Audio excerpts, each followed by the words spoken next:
I pressed live, but I messed up the start to the show. I wanted to do the intro, and I messed it up. So let me We do can the try intro again. now. Here we go. We're doing the intro now.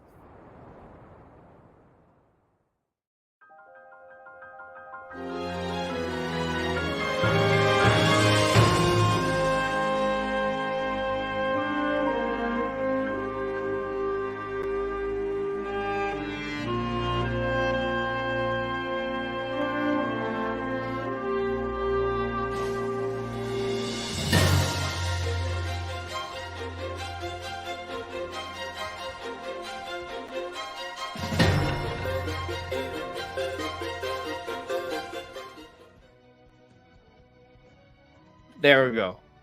Welcome, everyone. This is Andres Restart. I am joined by my friend and co-host Brandon, and tonight we are talking about Nintendo as we as we do every week. Monday nights, 8 p.m. Eastern Time, 7 p.m. Central Time, and whatever time zone you're in, hopefully you can look that up. But yes, we're going to talk about the Nintendo, and this week, what we're going to be talking about is Metroid Prime 4. Why? Because I want to talk about Metroid Prime 4, but also there's maybe some conversation to be had about some job listings that have come up that could be hinting at online play. So we'll be talking about that. We're also be going over some of these Switch 2 rumors that came up this week. It's a weekly thing at this point, and going over what these rumors may be suggesting, if there's legitimacy to them, if maybe they're at least close, even if it's not necessarily the case. And they have a lot to do with pricing and release timing. So we'll be discussing that. But also this week we got news that both the Wii U and 3DS online servers will be going down this April. So April 2024, they will be done. And what that means is that you'll no longer be able to play Metroid Prime Federation Force or Splatoon 1 online. Yeah, so I feel like it would probably be a good time to just kind of reminisce a little bit and talk about certain Wii U or 3DS games that maybe could get some sort of enhanced port or remaster down the road that might enable us to play that game again online. And that's the general plan for the evening. But before I check with the chat to do a little bit of Q&A, how are you, Brandon? I'm doing well. Been working a lot. Tired. But I got a delicious cup of coffee here to wake me up and get me ready for the podcast. So, yeah. Awesome. Yeah. I am ready to go as well. Everyone in the chat, if you could let me know how things are looking and sounding right now while we're still early into the show. Let me know if there's anything I could adjust, if the background music is too loud, if I'm too loud or Brand's too quiet or something going on. Let me know now so we can address it. But I'm seeing here, it looks like we have already a few people watching, or almost 50 people watching currently. If you could like the stream, that'd be super helpful. It'll get more people into the show. We'll get a bigger audience, more questions, more things to talk about. So I'd very much appreciate that, guys. It's super helpful. Oh, look at that. We have a super chat to already start things off. So let's go.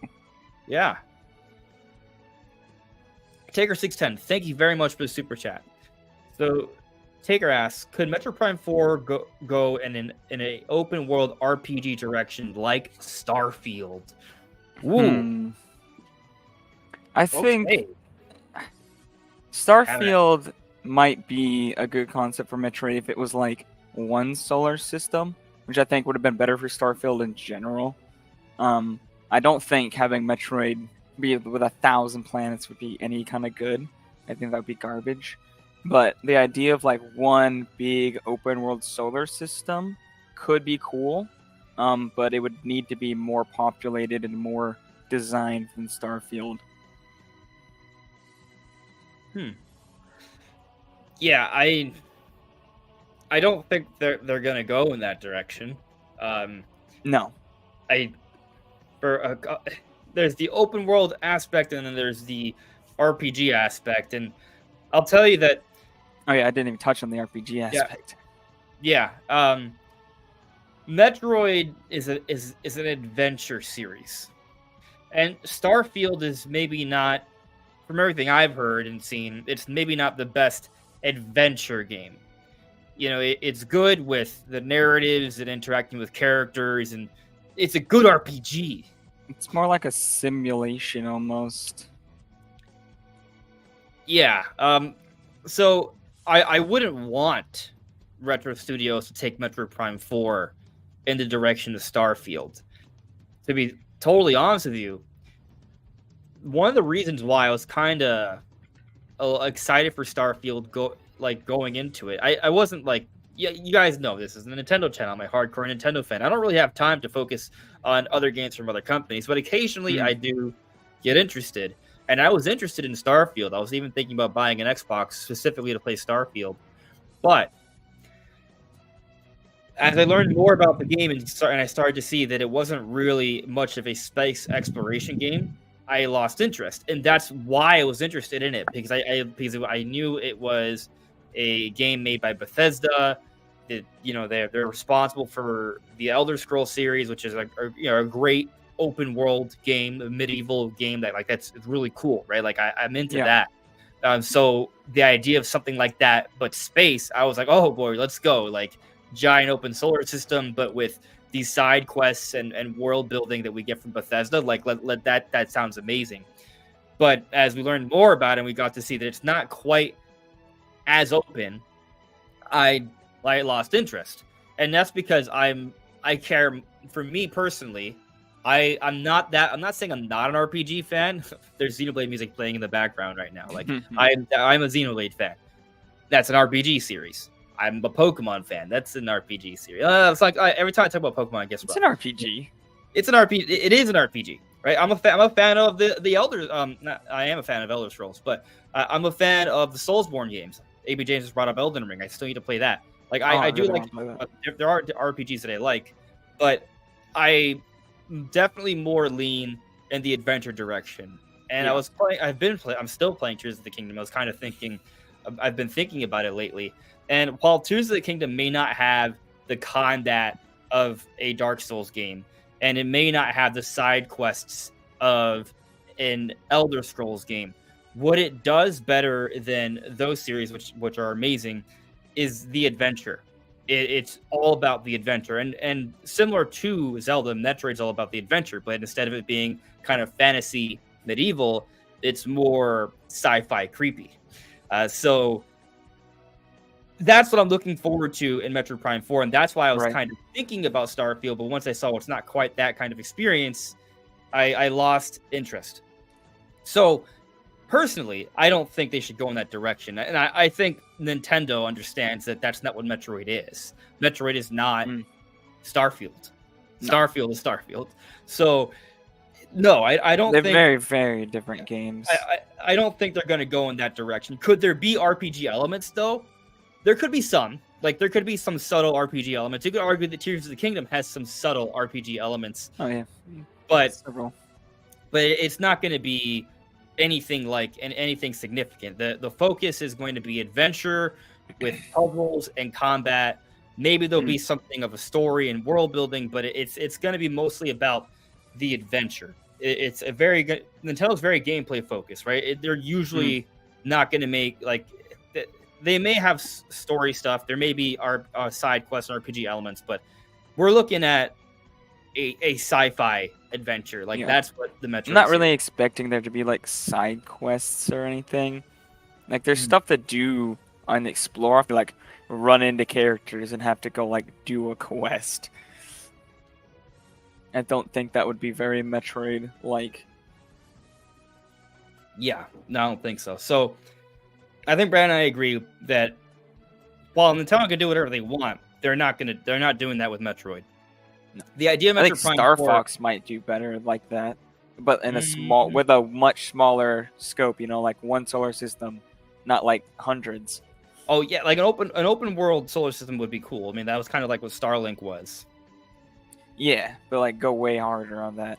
Yeah, but it wouldn't be an open world RPG. I think it would be an open world action game. I think Star Fox could definitely have RPG elements if you made it open world. You could like upgrade your guns and stuff, all the kind of stuff that like kind of like from a shooter RPG. Yeah, I mean Starlink has RPG weapons, I mean RPG elements. Yeah, I just think that with Star Fox, if you take away from it being kind of an action game, it's not really Star Fox anymore. Though, of course, they want to reinvent Star Fox, so we'll see what they do with it. But if you're making a Star Fox game, I want there to be some really fast, awesome, like aerial / space dogfights, which is not dogs. Dogs don't fight other dogs. Like, that's I mean, you can definitely have all that in an open world. Yeah, I think you can definitely do all that. Yeah. I mean, you could make it even crazier if it's open world. Like they could do things with that. We've talked about it before. Just take Starlink and make it all Star Fox and make it like way more, with a way higher budget and way bigger. Not bigger scope in terms of like more planets, but like more stuff to do on the planets. Maybe actually being able to get out and do like on foot missions and stuff. Yeah. Looks like Taker kind of had a little bit of follow up to the question. Given the time and resources devoted to this game, I feel like they're really going to add something that really sets it apart from previous games in the series. The question is, what will that be? Well, I think tonight, while the topic and title may not necessarily touch, say we're going to talk about that, I do intend on kind of talking a little bit about like what could set Metroid Prime 4 apart. Right. And it's a very interesting conversation to have, but I'm not gonna get into it now because save it for the topic. Yeah, exactly. Let's see here. Good evening, Joy CJ. Hello there, Super Chris. Thank you for modding. Thank you, Aaron Ratz. I'm glad you enjoyed the theory. Here's to a one-planet open sandbox Prime 4 game. Like I think something like that is maybe what we're gonna get. Yeah. All right, so let's jump into the first topic, and we'll save. Might as well talk about Metroid Prime 4 now. We're already talking about it, so let's just jump into Metroid Prime 4. Yeah. So Metroid Prime 4 Online. What am I getting at here? All right, so credit to TNT Big Show ! You search them on YouTube, TNT Big Show. You'll find their YouTube channel, and they put out a video because they noticed some job listings on Retro Studios' website, and they're thinking that these job listings could have to do with Metroid Prime 4. Now, I'm not sure I agree that they have to do with Metroid Prime 4. Seems kind of late. Well, I guess the thing about that is that not everyone believes that the rumor that it's done. So if you don't believe it's done and you continue to see job hirings, you might think that they're still hiring for Metroid Prime 4. But let me clear something up. All right. Job hirings happen at all points in development. Oh yeah. They happen before, during, and after. Like they can happen after if they plan on supporting the game or adding content to the game after the fact, like DLC, for example. Or if they're going to be online servers, they want to maybe hire some people to manage that, right? Or like if they're going to market the game, like there's different reasons to hire even afterwards. And also, they don't just like go stop working after Metroid Prime 4. Like there may be some bit of a break, but like they're going to transition into their next project, and that's assuming that they're only working on one project at a time. Oftentimes, most studios are working on more than one project at a time.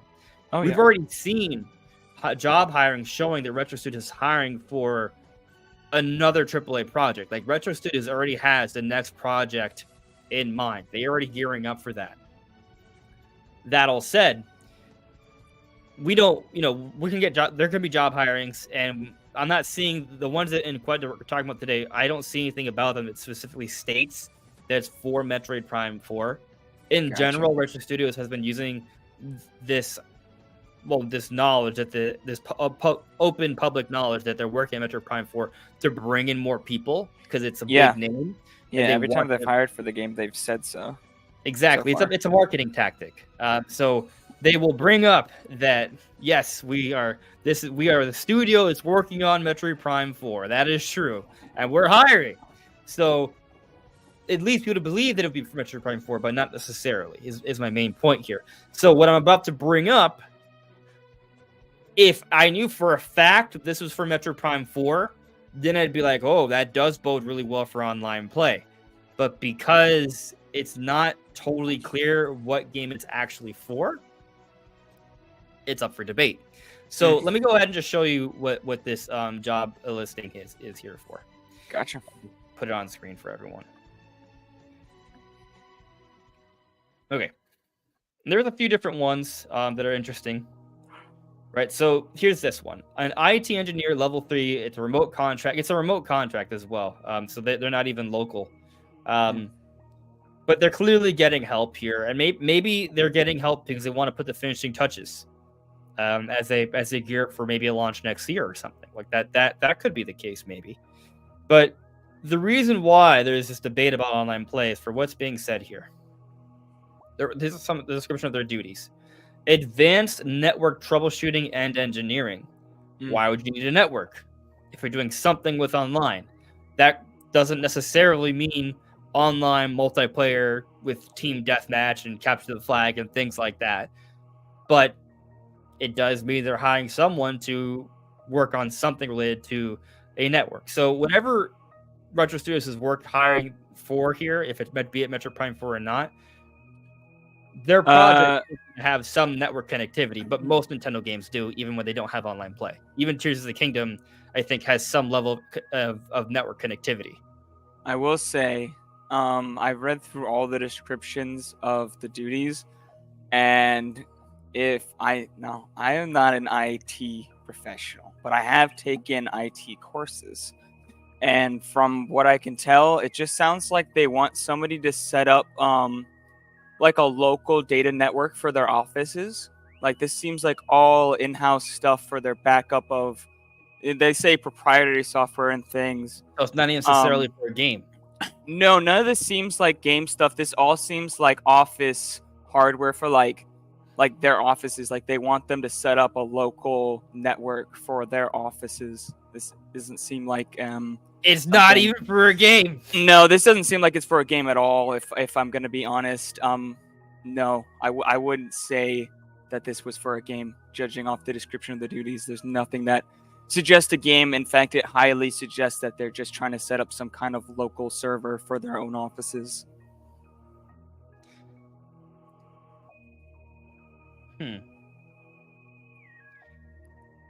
Like they're just they want something to back up, like see runs necessary system backups or source, creates and maintains company databases. Like this is all just, they want like their company files and stuff on this. This is not gaming at all.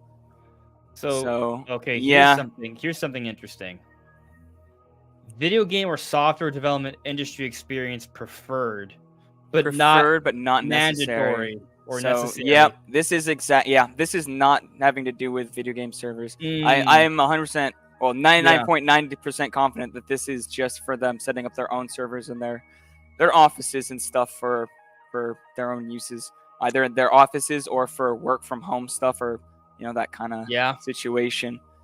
They're just trying to keep all their system and database and things just like backed up. This is nothing to do with gaming.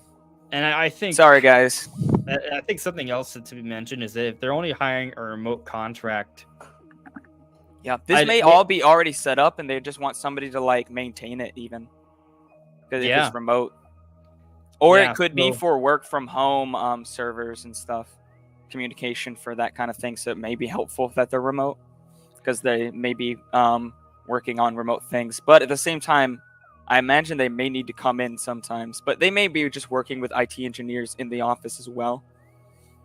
So they may not need them on staff. But yeah, no, this doesn't seem like anything for games. I'm very, very confident this has nothing to do with gaming, like the actual like making of a game. Yeah, no, I think you're probably right, actually. I mean, IT engineer is a non-gaming position. That's just a generic IT position. Yeah, like, no, I think I could have been an IT engineer with the courses I was taking. Yeah, I think there's several reasons to think that it's not related to actual game development. to your point here with this title, I didn't really think about that because I'm not into IT at all. So I'm just like, oh yeah, computer stuff. Okay, maybe. That's my brain, right? Right, But I the remote understand. contract thing, I'm not saying that they can't work with other people remotely, but like, given how secretive they are, being remote, I just think it wouldn't be a preference for someone that's actually involved with the development of the game, because the development of the game is a team, right? And there's supposed to be like a lot of communication across, and yes, that can be done remotely, but I think there's it's less impactful and it's less in sync if there's or kind of like a a digital barrier there. My Right. opinion, could still happen. I'm not saying it doesn't happen, but like, for example, supposedly Metroid Prime 4 before the restart, it was being developed in different places, different parts of the game, and that didn't bode well. So they restarted development. So just putting that out there. To your point here, nothing here suggests that it has to be for a game. It sounds a lot like what you were saying. Like, it's just someone that's working, that's handling just like all the stuff that's related to them running the offices. Like, that's what it sounds like. And then here, the fact that they don't actually need video game or software development experience. I think Yeah, this is like that's kind of the nail in the coffin there. it's the gut punch, right? It's the finisher. Like, this is it. Yeah, you're totally right. So that all said, just because, let me stop sharing this for a bit. I'm gonna come back here because there's a few other interesting things. But just because we don't have proof from job listings that for sure that there is online play, that doesn't mean there can't be. Very true. Like, there could still be. And I've made the argument before that with Metroid Prime 4, given how much resources have gone to this game, and that when this comes out, it's going to be an opportunity for the Metroid series to really evolve potentially, and that it's at this point seemingly likely going to be a cross-gen title where it'll come out within the launch window of Switch 2. Nintendo has an opportunity to come out with this banger of a game and really propel the Metroid series, and it maybe even establish evergreen sales and continue to sell for years to come. Kind of like a lot of the big Switch games back in 2017, except this time it would be for Switch 2 and it'll be Metroid Prime 4. And one way to really kind of encourage that growth and to kind of keep people talking about the game is if there is online multiplayer. Oh yeah. Now, I don't need it to be online multiplayer.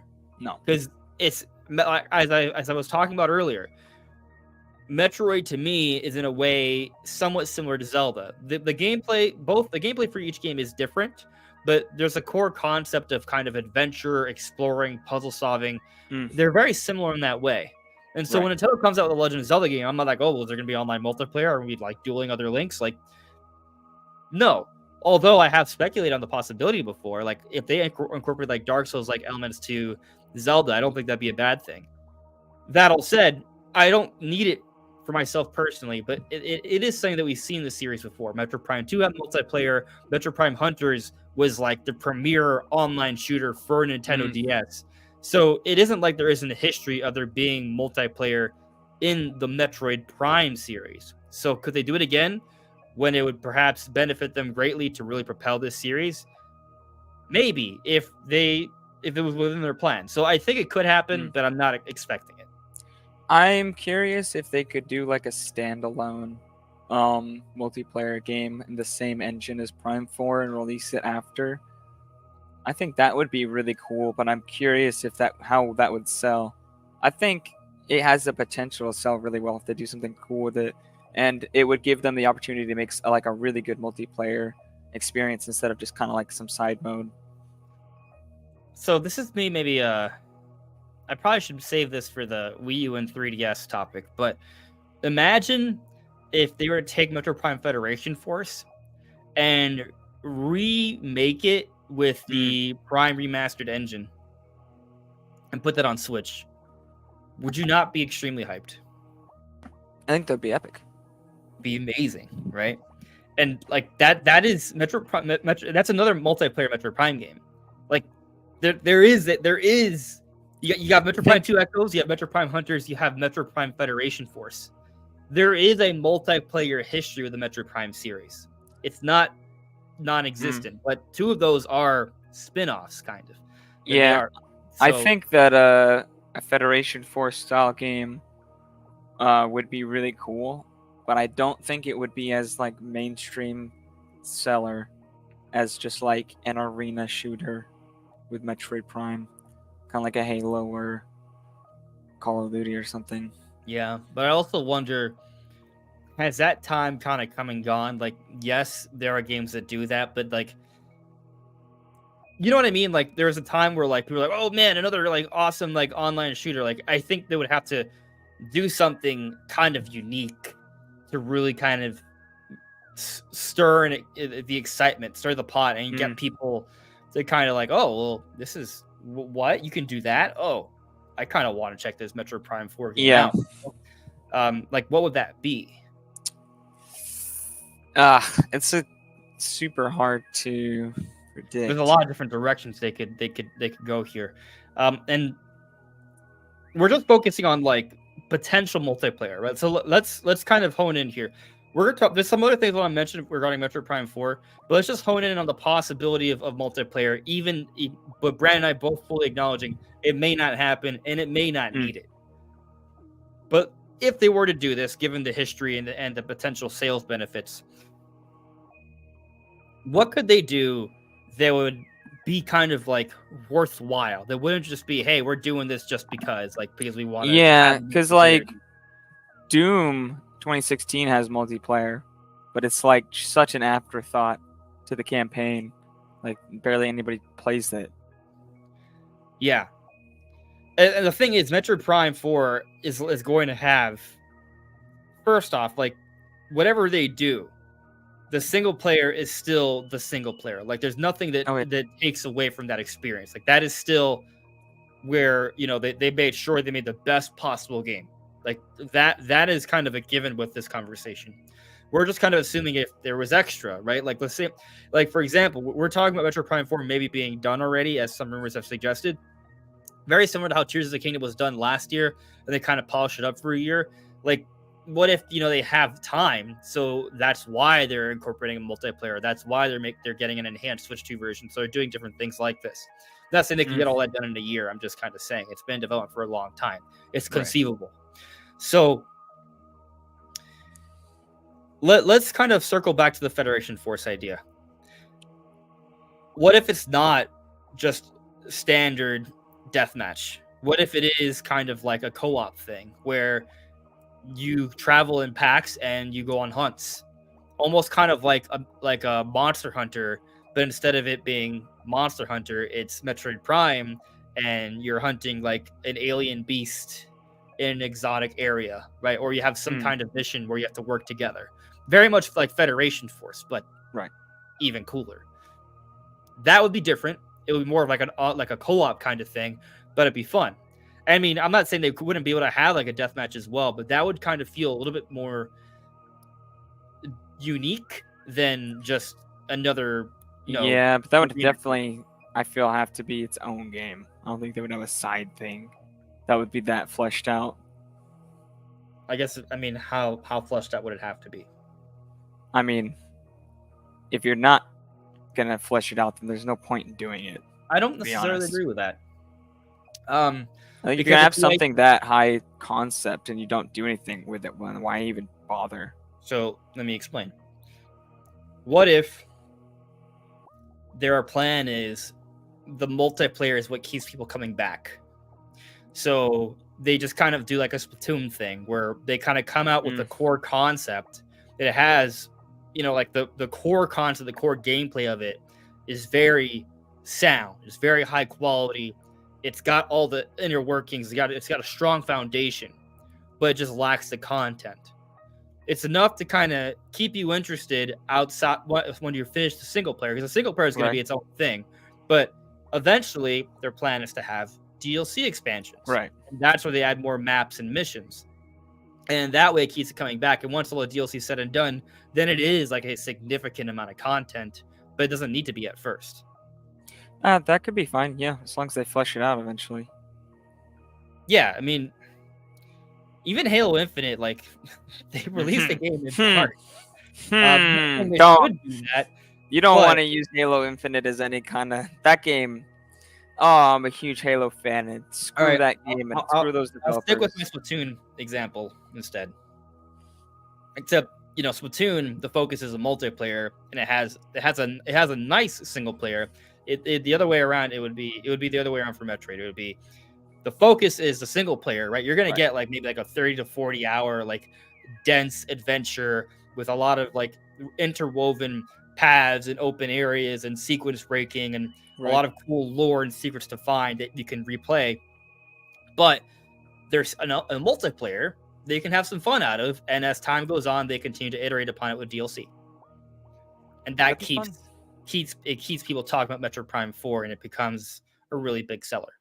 That that's why a lot of developers added multiplayer because they know it keeps people coming and playing more. Oh yeah. That's one idea. I mean, they could do the hero shooter thing. I'm not against that. Like, what if they were to kind of? I mean, I brought back Federation It doesn't Force. necessarily need to be a hero shooter necessarily.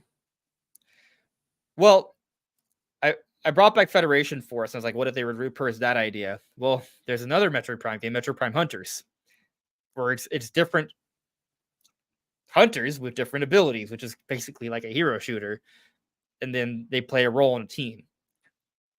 Given that Silex is coming back, it does Mm. kind of there is that hunter element to this game.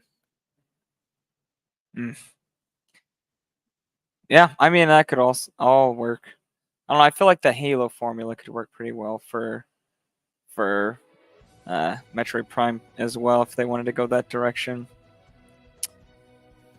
I don't know. I mean, I could see both. I think the Halo route would be easier to do, for sure.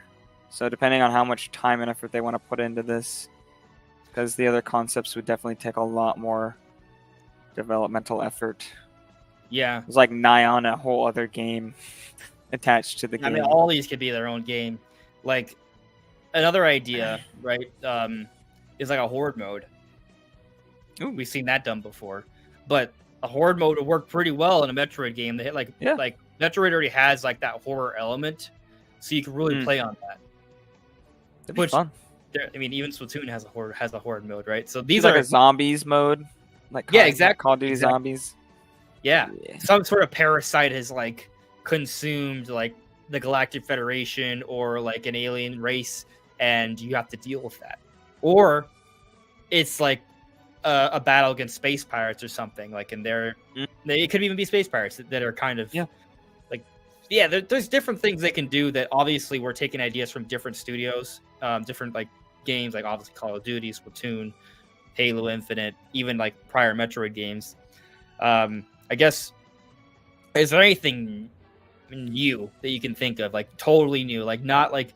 I guess that's the challenging part, right? Because every idea, you could argue, is borrowing something from a prior game. True, but Metroid does have its own unique kind of movement, and I don't know. I don't think it would feel very much like the other shooters, even if it was set up in a similar way. Just because, I mean, you're using very different feeling weapons.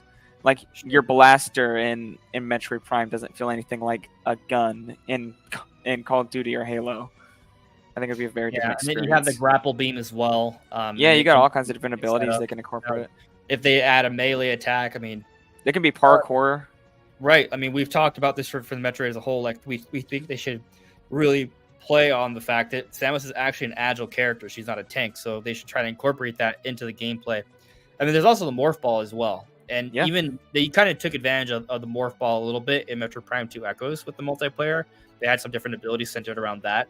But when we go back to Hunters, in Metroid Prime Hunters, each hunter didn't just have their standard humanoid form where they would shoot around and move with their abilities, but they also had a secondary form like Samus that was kind of like a morph ball comp, and they could do different things. So they could bring back that idea. And maybe it's a scenario where it's not like just the Federation. Like, so now I'm talking about combining ideas, right? Like, so you could still do kind of like the cooperative multiplayer, but it's not just Federation troopers, it's different hunters. And so you have these unique abilities and you pair with each other. And so every time you have a mission, you each pick a particular character, and that will lead to a certain strategy, which may not work as well compared to another pair of characters that you could choose if you were doing the mission again. So those are, we're just spitballing ideas here, but those are maybe some ways they could handle multiplayer. Yeah, but again, personally, I feel like if they're going to do something with Metroid Prime 4 specifically, it'll probably be something not as I don't know. I feel like it's just take way too much effort to make like a cooperative experience. It's actually like good with like multiple different hunters with different abilities and like different maps and different scenarios and all this stuff. Like that's a whole development. Again, I mean, just ideas, but I got one more idea before I'm ready to move on. Okay. All right, and again, this is an idea of something I've already heard of before, but it never came out. Metroid Prime 1.5, but multiplayer. But also Among Us. Hear me out. Yes. So, Metroid Prime 1.5 was basically kind of like this project that eventually amounted to Metroid Prime 2. They had some ideas, but the initial idea of Metroid Prime 1.5 was kind of like Samus trapped in a space station, and there was this AI that wanted to get rid of her. And the AI controlled the space station, and it would mess with her mind. So it would trap her in rooms and maybe try and gas her out, cause her to hallucinate, unlock maybe certain prison chambers that might release a monster in certain areas. It's very kind of it's this, kind of like how Among Us is in a spaceship. It wouldn't be that different from like a space station. And so it's kind of like Among Us, except there's an AI that's trying to kill you, except multiplayer. Do that with I mean, that's how Among Us works, right? So right. Is the AI controlled by a character and you don't know who it is, like Among Us? You're trying to figure different ways you can go about doing that, but yeah. I mean, these are all characters that have access to likely some sort of AI computer already, right? Like Samus has someone that talks. Right. It's a computer, but there's a computer that talks to her, right? It's like, so the idea that maybe a hunter, one random hunter out of 8 or something like that could be.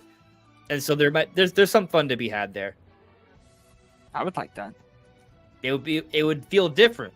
Now, obviously, Among Us has been done before, but if you kind of combine that with like the fear elements of Metroid Prime and kind of merge that into its own new thing, that could be cool. And especially if you kind of like go with all the psychological effects they want to employ with Metroid Prime 1.5, that would make it even cooler. So it'd be fun. I mean, I never got to play this game, but I always hear people that talk about it. It was on the Nintendo GameCube, Eternal Darkness, and that game was designed to really mess with your mind. Like that, it would be cool if they were to kind of have something like that. And that wouldn't be. This wouldn't be like a big thing, right? Because it would be like a small map, which has a lot of really cool concepts kind of plugged in there. Maybe they could add more maps later down the road. So that's an idea. Now, obviously, in Metroid you can fight, so combat would be possible. So we're not just talking about like moving around being passive, right? Like there could be like a random alien that's released from a prison cell, and you have to hunt it, or you get hunted. So there's a lot of different ways you can kind of handle that, but I think it'd be fun. Yeah, I mean, if you go off like the Among Us thing, there should be some kind of tasks that you need to do, right? And they could just definitely be, way more interactive and interesting than the tasks in Among Us, Make it actually like tasks that you need to do. And then you have somebody else who you think is trying to help you, but they're sabotaging you the whole time. All right, so since we're kind of continuing down this road, in Metroid Prime 3, there was an ability you obtained where it was kind of like an adaptation of your plasma beam, where you could find certain like circuit boards that were like broken down or slashed through, and you could weld them back together. So we're just going straight Among Us. Right, but in Among Us, it's like a flat screen. You just push some things, but in Metroid, it would literally be you using your arm cannon to weld certain things together. I was thinking maybe there would be more just like go on. More like just I don't know. I'm just saying, there's a lot of there's when you start to think about, there's a lot of different things you can do. Like there's a lot. This could be made into its own game. This is gonna be the next Metroid Prime spin-off. Metroid Prime, Hunters Among Us, or something. Or something. It would be fun. But yeah, basically we just made like 3 different Metroid Prime 4 spin-offs in this conversation. So we'll get Metroid Prime 4, and then they'll come out with 3 different spin-offs, and then after 7 years we'll get Metroid Prime 5. Actually, if we don't have to wait 7 years for Metroid Prime 5, I think a lot of us would consider that a win. Yeah. Oof. That's rough. Yeah. All right. So just talk about the multiplayer here, but looking at some other job listings, there is some conversation that came up about. Yeah, I'm gonna share this real quick here. Again, this job listing doesn't say it specifically for Metroid Prime 4, so hard to say. It's a cinematic technical animator, remote contract. Seems more for gaming. Yeah, this one seems like it's probably for a game, unless they have a really epic kind of advertising team. It definitely is. I mean, just read the first description. Provides rigging solutions that support achieving the visual targets for character props and creature performances. It could be for a commercial. Understands cinematic workflow and provides technical support for the efficient production of high-quality cinematics. Sets up cinematic scene files to hand off to cinematic animators. Tag and integrate props and characters for use in cinematics. Educates the team on proper naming conventions. Like, yeah, that's clearly for They're just trying to make some sort of cinematic. We're not sure what. Yeah, that's actually not the one I want to pull up. I think... Which one? Because there's a few cinematic ones. There's more. Maybe it's producer, storyboard artist. I mean, storyboard artist, that's an early project. Work with a narrative team to quickly create storyboards for cinematics and gameplay moments. Help define emotional scenes that will resonate with audiences. Work with a cinematic lead to help maintain cinematic pillars. I mean, yeah, storyboarding. That's probably for... I think you're probably another right. Game. Yeah. I think it's for another game. If that was for Metroid Prime 4, oof. Hey, so, if anything, nothing on the site here is saying specifically for Metroid Prime 4. So if there's maybe if someone wants to make a takeaway, they stop hiring for Metroid Prime 4. That concept artist is actually not a remote job. It's not. Because it's actually related to working closely with other people. The one on top. On a game. Yeah, that one. This one's remote. That one's remote, yeah.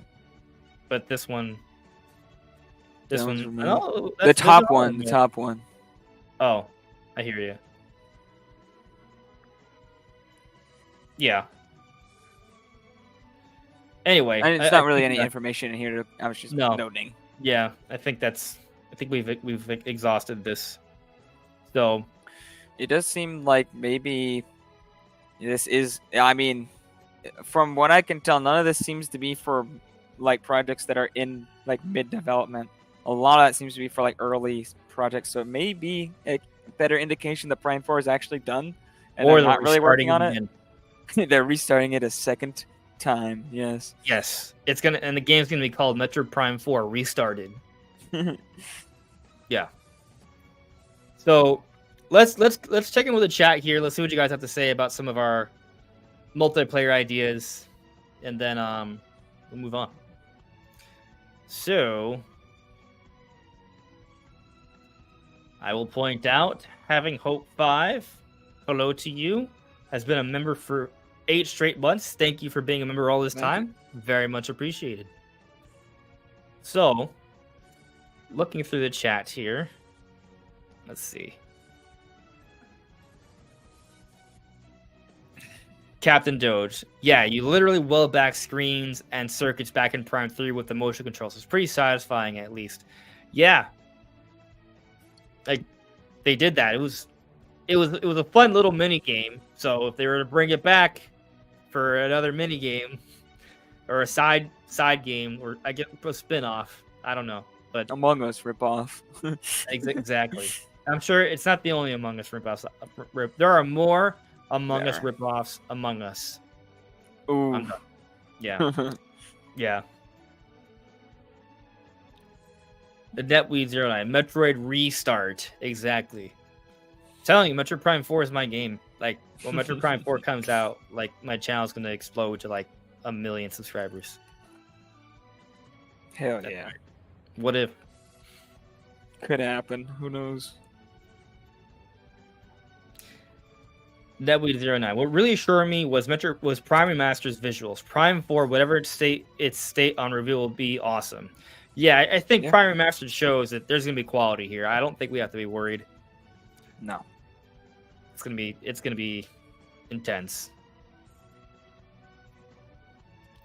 Let's see here.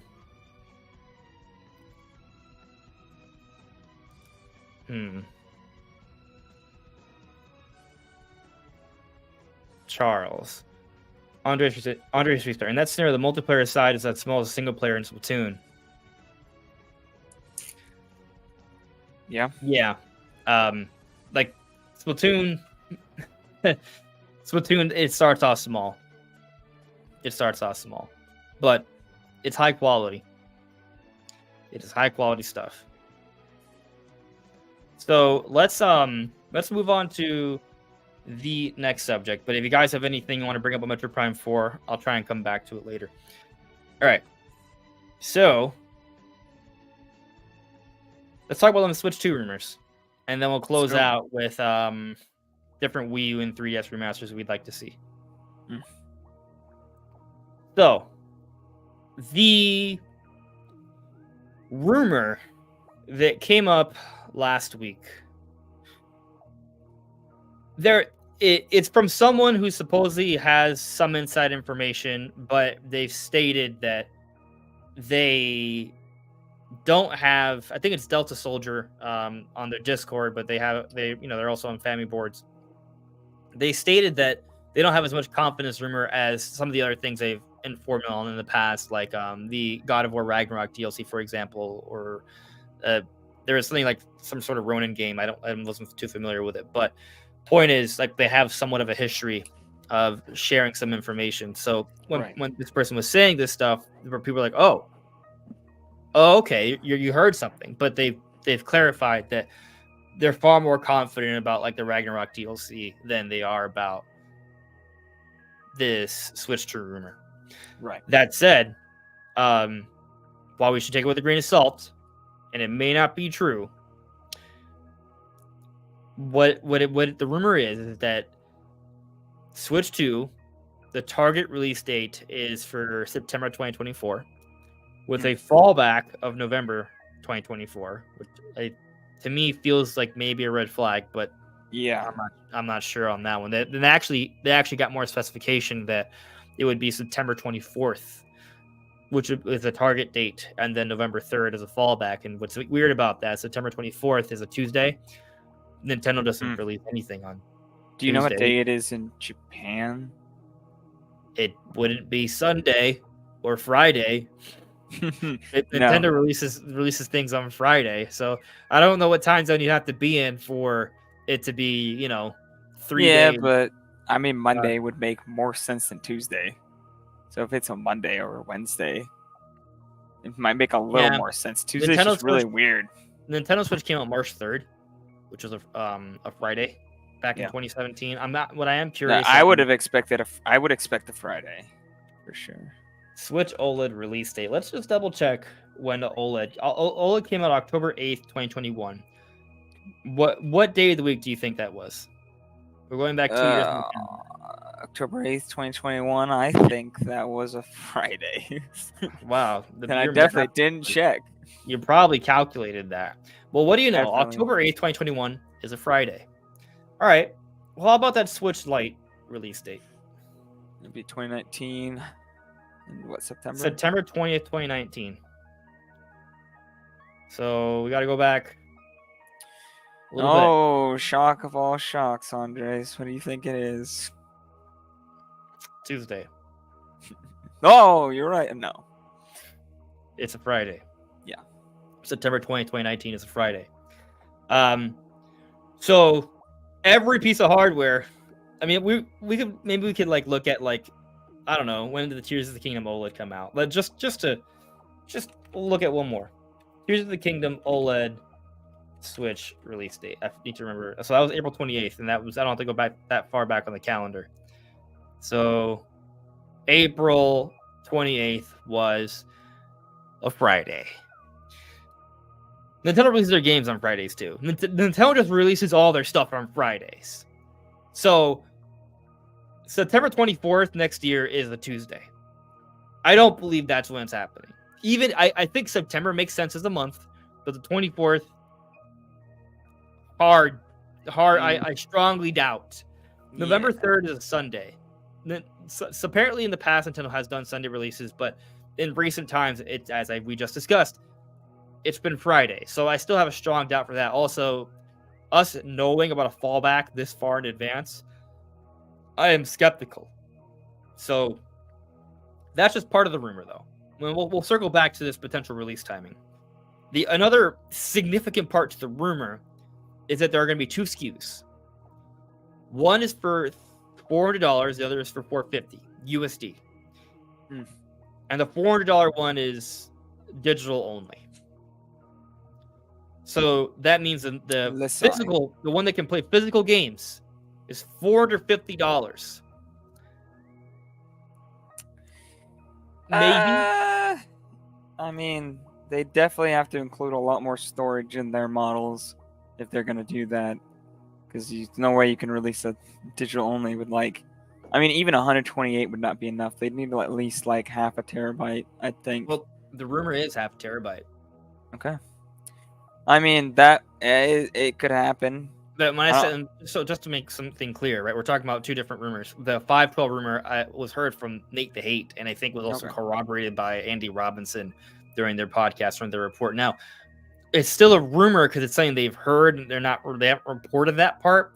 But these are people with credible, have a well documented history of credible sourcing here. So Switch 2 games are going to be way bigger install size, versus Switch 1 games, especially third parties. But even Nintendo first party games are going to start getting way bigger. Well, let me ask you a question, Brandon. Maybe you understand this, maybe you don't. I understand that 4K textures take up more storage space than non-4K textures. But if you're using DLSS, which is using AI upscaling, it's not looking at 4K textures. It is. It still is.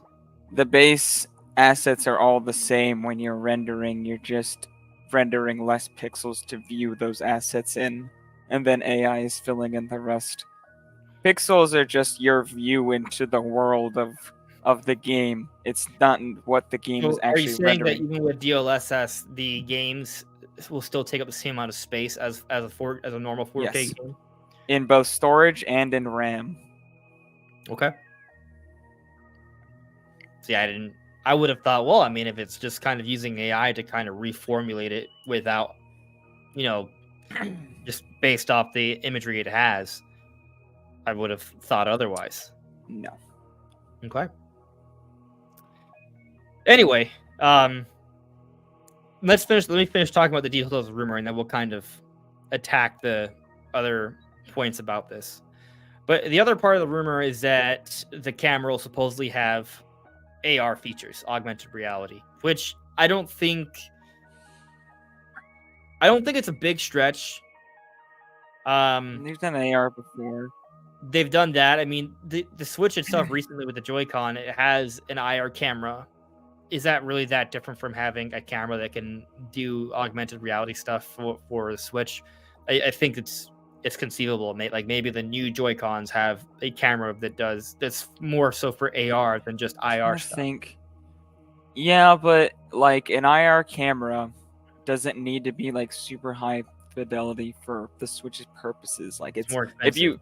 If you actually see the image that the IR sensor sees, it's extremely low resolution, extremely low fidelity. It's not a great camera. So if you're gonna put a camera on there that you want to actually be able to see your room and put things that's going to be expensive to put on a controller. And if you're not putting on a controller, or you're only going to be able to do this on docked, it just doesn't really make sense to me to want like I can't see them having a camera on the controller. Like they're already charging $80 for Joy-Cons. Yeah, well, just to be clear, this rumor is talking about AR. We've heard about there being a camera on the system already. Yeah. Now again, that doesn't mean there will be a camera, but I'm just saying I this have a rumor feeling isn't introducing the idea of a camera. That's already a No. pre-established idea. I have a feeling that the camera thing is just something Nintendo was trying out at some point and didn't go through with, because I can't see them actually investing the money to put a camera onto the Switch for a machine that's already going to be expensive, and people are already wondering if Nintendo is going to take a loss on their system for the first time or not. Like, I don't think they're going to slap a camera on there for no reason. That's a waste of money. Like the IR sensor is probably, or the IR camera is probably not that expensive relative to an actual like camera you would need for these kind of features. So, for the sake of discussion, given that this is a podcast, let me just ask you this idea. About this idea. So, let's say there is a camera. Okay. The rumor's correct, which is it's not from this rumor. It's another rumor that's perhaps a little bit more backed. What do you think they do with augmented reality? Like, what is it that would make that like a significant feature? Or maybe we're looking at this in the wrong way. Maybe it's not a significant feature. It's about as significant as the IR sensor was for the Switch, which was used in a few games. There'll probably be some sort of party game that comes out with Switch 2 early on that is going to be like, hey, look what we can do. This is so cool. That's why I feel like it's not going to happen, though, because either you put a cheap camera on there that looks like garbage and isn't a great experience, or you have like just a way too expensive feature that's barely used. Like the IR camera is probably fine that it's barely used because it's probably not that expensive. So like it doesn't make sense to me to have an expensive throwaway feature for your console. Like it sounds like a Wii U level mess up. What if you were to mix? I mean, the thing that makes sense. I was gonna say, what if you were to mix augmented reality with virtual reality? I mean, that is, I guess. Like, what would that? What would that think of if that's actually makes any sense or not? Yeah, right. Because they're kind of like. I was playing on the Oculus the other day, right? I was playing Beat Saber. Like, it's cool when you're playing in VR because, like, you do kind of feel like it does make you feel like you're in a different space. Yeah, that's one of the really cool things about it. But it also, you're still in your living room or wherever you are, right? And augmented reality is augmenting reality. It's taking the environment around you and putting features into it, right? As opposed to this VR, which is like an entirely different reality. Yeah, they're just two sides of the same coin, pretty much. I guess maybe like, what if there was like a little bit of a hybrid where you have like, what if it's VR, but the environment is kind of merged in a way where it fits the environment around you. Like it still looks like a completely different space, but it's changed to fit the environment. So for example, that'd be really cool. If you have a table in your living room and you're playing the game, it will see it the table will become like a rock or something, you know, or a table, just a different table. It might be bad if like they did like VR, like Breath of the Wild, and then you climb on this rock, but in real life, the rock is a glass table. And the rock shatters. So it probably wouldn't get out of the R&D stage because it would probably just lead to a lot of dangerous things occurring. But I don't know. Like that is an idea I've had for like companies to do, like make a whole like building where it's like your game is set up to like, or your building is essentially set up to replicate the game. So everything that's in the game is like there's a proximity in real life that you can like interact with. I think that would be an absolutely mind-boggling experience to do. But yeah, if they could make something like that, but you could do it with like anywhere, that would be actually awesome. I think they should make. I mean, they have like laser tag, stuff, and like I think there are Yeah. VR. I don't know if there AR are for VR. laser tag would be actually epic. Right. They probably have that, but not at my local laser tag places. Like they could probably construct an like maybe this is a way to like bring back arcades, but it's like Oh, yeah. it's a dedicated VR arcade where Yeah. they create physical spaces that allow you to kind of explore and move around more freely without the concern of being able to kick your table or Exactly. knock your roommate or partner. You could have or like have you- dedicated experiences. Like imagine like, oh, you're getting to a part where you need to like swing across some vines and get to the other side. What if they just have like a ball pit or like foam pit underneath, like, and then they just have like these ropes in real life that you can like grab onto. Yeah. And so it it's uses kind of like AR and VR, like you were saying, and yeah. just swing through so you actually feel like you're in the environment. Right. If you move too excitedly, it's just like it's a wall with padding or something, or like Yeah. you said, ball is like in water or something like that. Well, not that water would be cool. preferably, but What if they could simulate water? Oh, like if they just use like you need some balls or waterproof something. technology. Oh well, yeah, with balls. Yeah, like I said, simulate water, not actually be Yeah. water. A ball pit is interesting. comparable, depending on how like the. On It'd how be they better put than balls in there. nothing. It'd be interesting. It could work. I think we just figured out how to bring back arcades. Bro, I've been saying this for years, ever since I heard about VR. This needs to happen. Yeah, let's do it. All right. All right, and our next business venture. We're quitting YouTube. We're going into the VR business. Oh, once we hit 1 million subscribers, we'll be able to fund the creation of this idea. Oh, true, true. Yeah, guys, we're starting a GoFundMe. We're starting a Kickstarter. I don't want to create a Kickstarter. No. No. No. But like the podcast, that Yes, maybe it'll help. Like, it'll help share. Yeah. Tell your friends. Exactly. Please, that would be helpful. But anyway, kind of coming back to Switch 2 stuff. In terms of like I'm very skeptical on the September 24, November 3rd thing. But I do think the month of September is a likely month. Yeah, that's what I've been thinking for a long time. Yeah, of all the months, it's probably the month I would put the most stock into. If I had to bet money on any of the months, I'd bet on September. Yeah, exactly. We're on the same page. I'm not saying that it's gonna be September, right? I still have an optimism that it could come out sooner.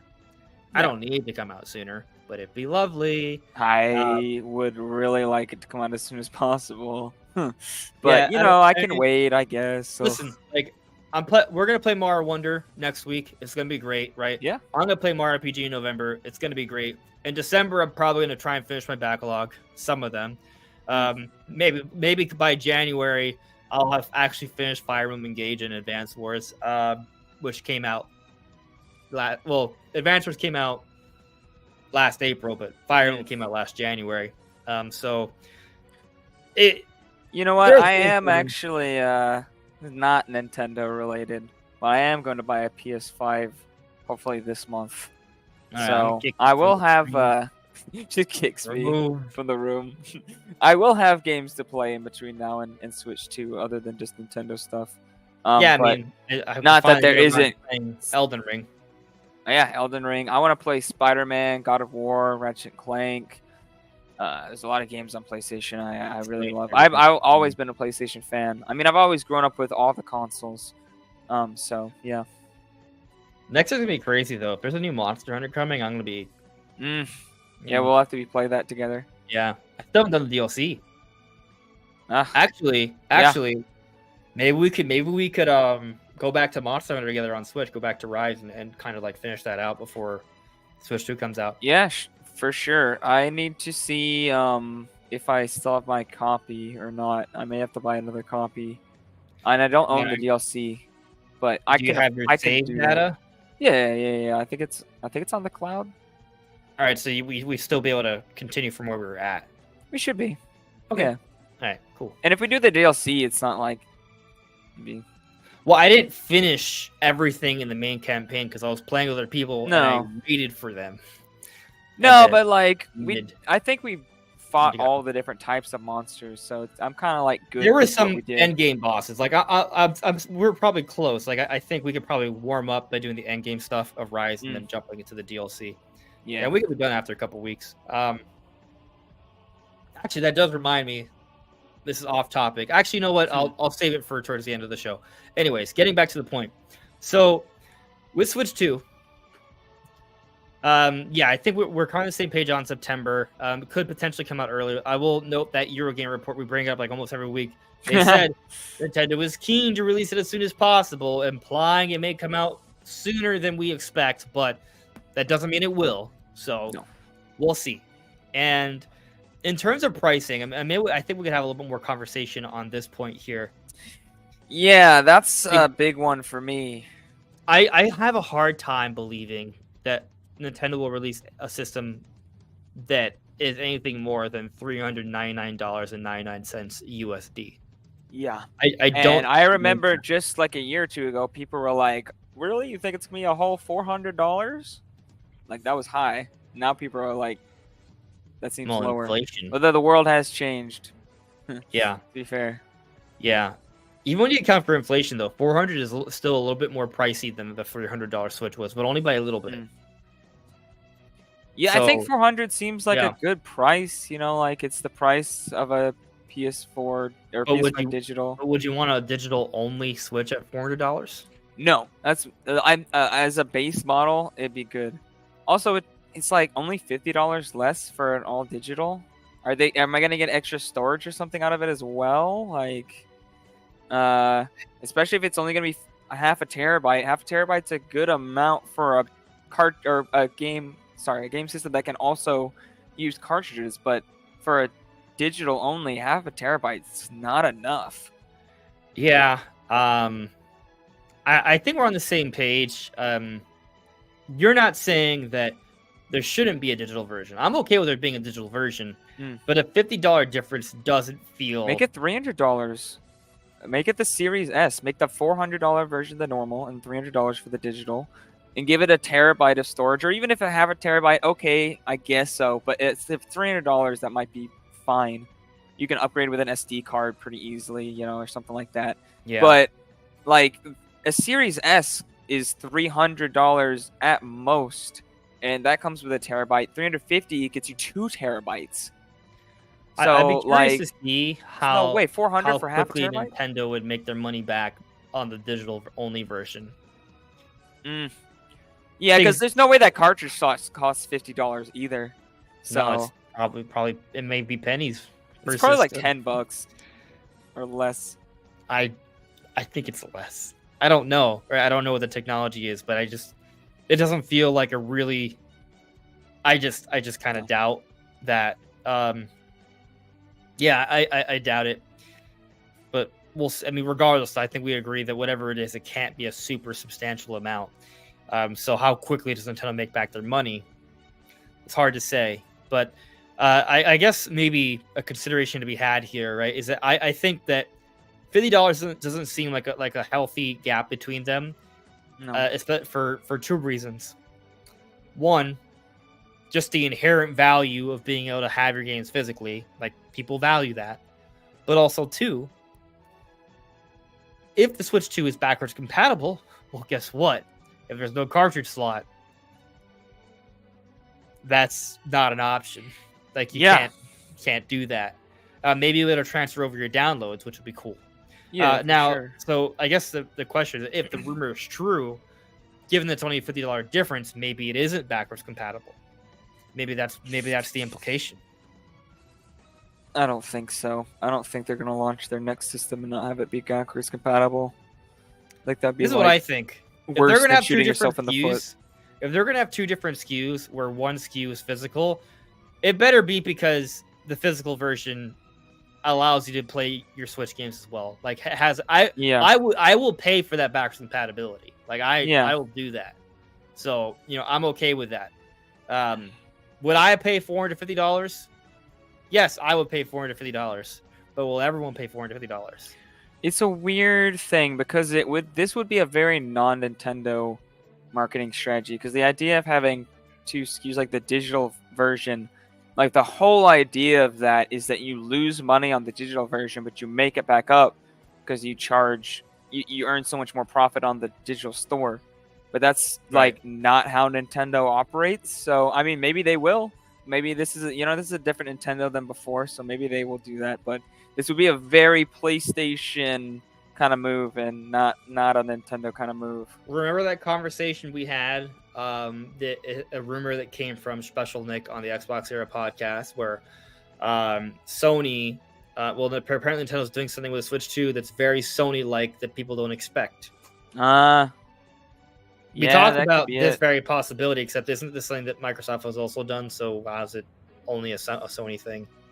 Well, Microsoft is different because it's a whole nother machine that's way different in specs. Whereas with Sony, it's the same machine, just no disk drive. Okay. Yeah. So this would be more of a Sony approach than a Microsoft approach, for sure. Maybe this is what he was referring to. I'm skeptical that that's what it is.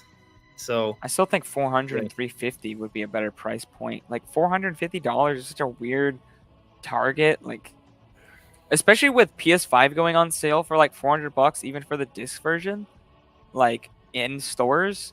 Like, are they really gonna have the Switch to be more expensive than a PS5? That seems a little ridiculous. But I mean, they did that with PS4. But at the time, there was also the PS4 Pro and the Series X or the 1X, which were more expensive. So it was different. Charles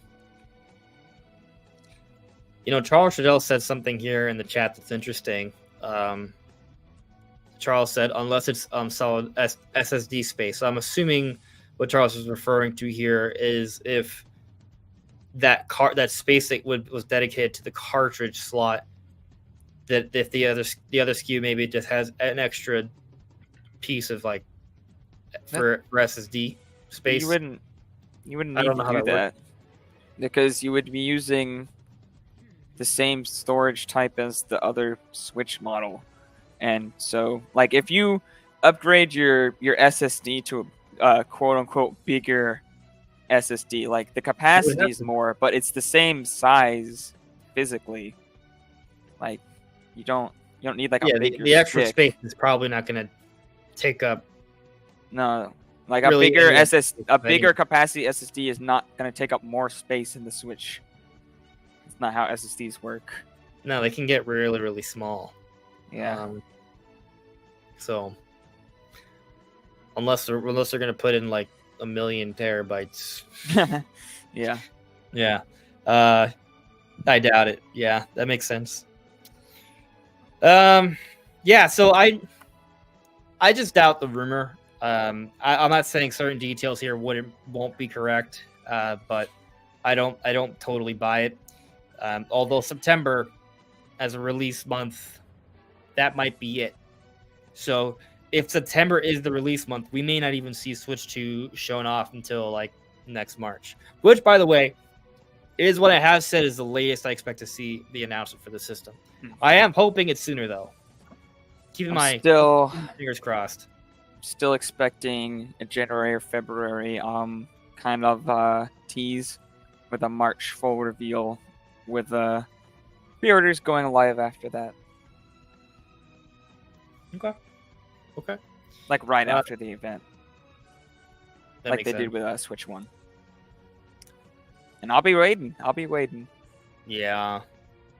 I'll have my card information already preloaded into every site possible. Zip over to the GameStop that is 2 minutes away from me. Yeah, if they do physical pre-orders. They probably will because it's not the pandemic, but they didn't for the other consoles because it was like right smack dab in the middle of the pandemic. But sometimes, oddly enough, like some places still do like pandemic rules, like they're just kind of stuck. So like some conveniences that we enjoyed pre-pandemic are just gone now. So it's hard to say if they'll do that or not.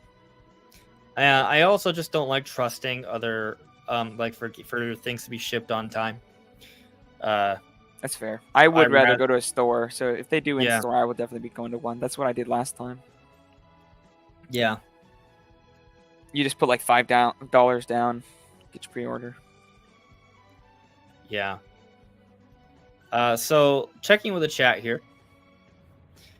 Samuel added me. Do you think Switch 2 will be branded similarly to the Switch, like having the Switch name? Yes.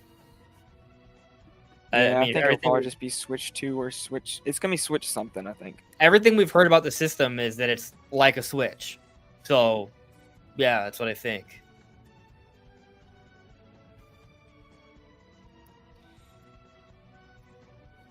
Let's see here. Charles, we were talking a difference in price. You're referring to like if they, the digital version has it's more. It would be. I mean, even though it's cheaper, I mean, it is more expensive to put in more storage.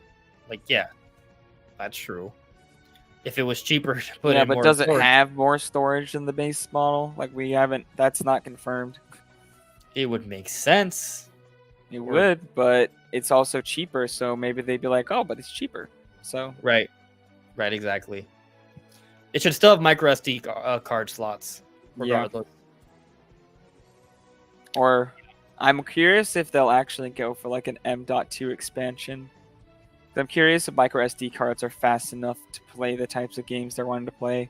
Like I don't know if you could run the Matrix Awakens off of like a micro SD card. I'm curious. I don't know. Maybe micro SD cards will get faster. Yeah. I don't know. They're pretty slow. They're like a lot of them. They're slower than the fastest speeds that hard drives can be, which are not fast. Yeah, I mean, I guess that makes sense. I guess one thing that would be weird is if, like, we heard about that Breath of the Wild tech demo that had like virtually no load times. Right.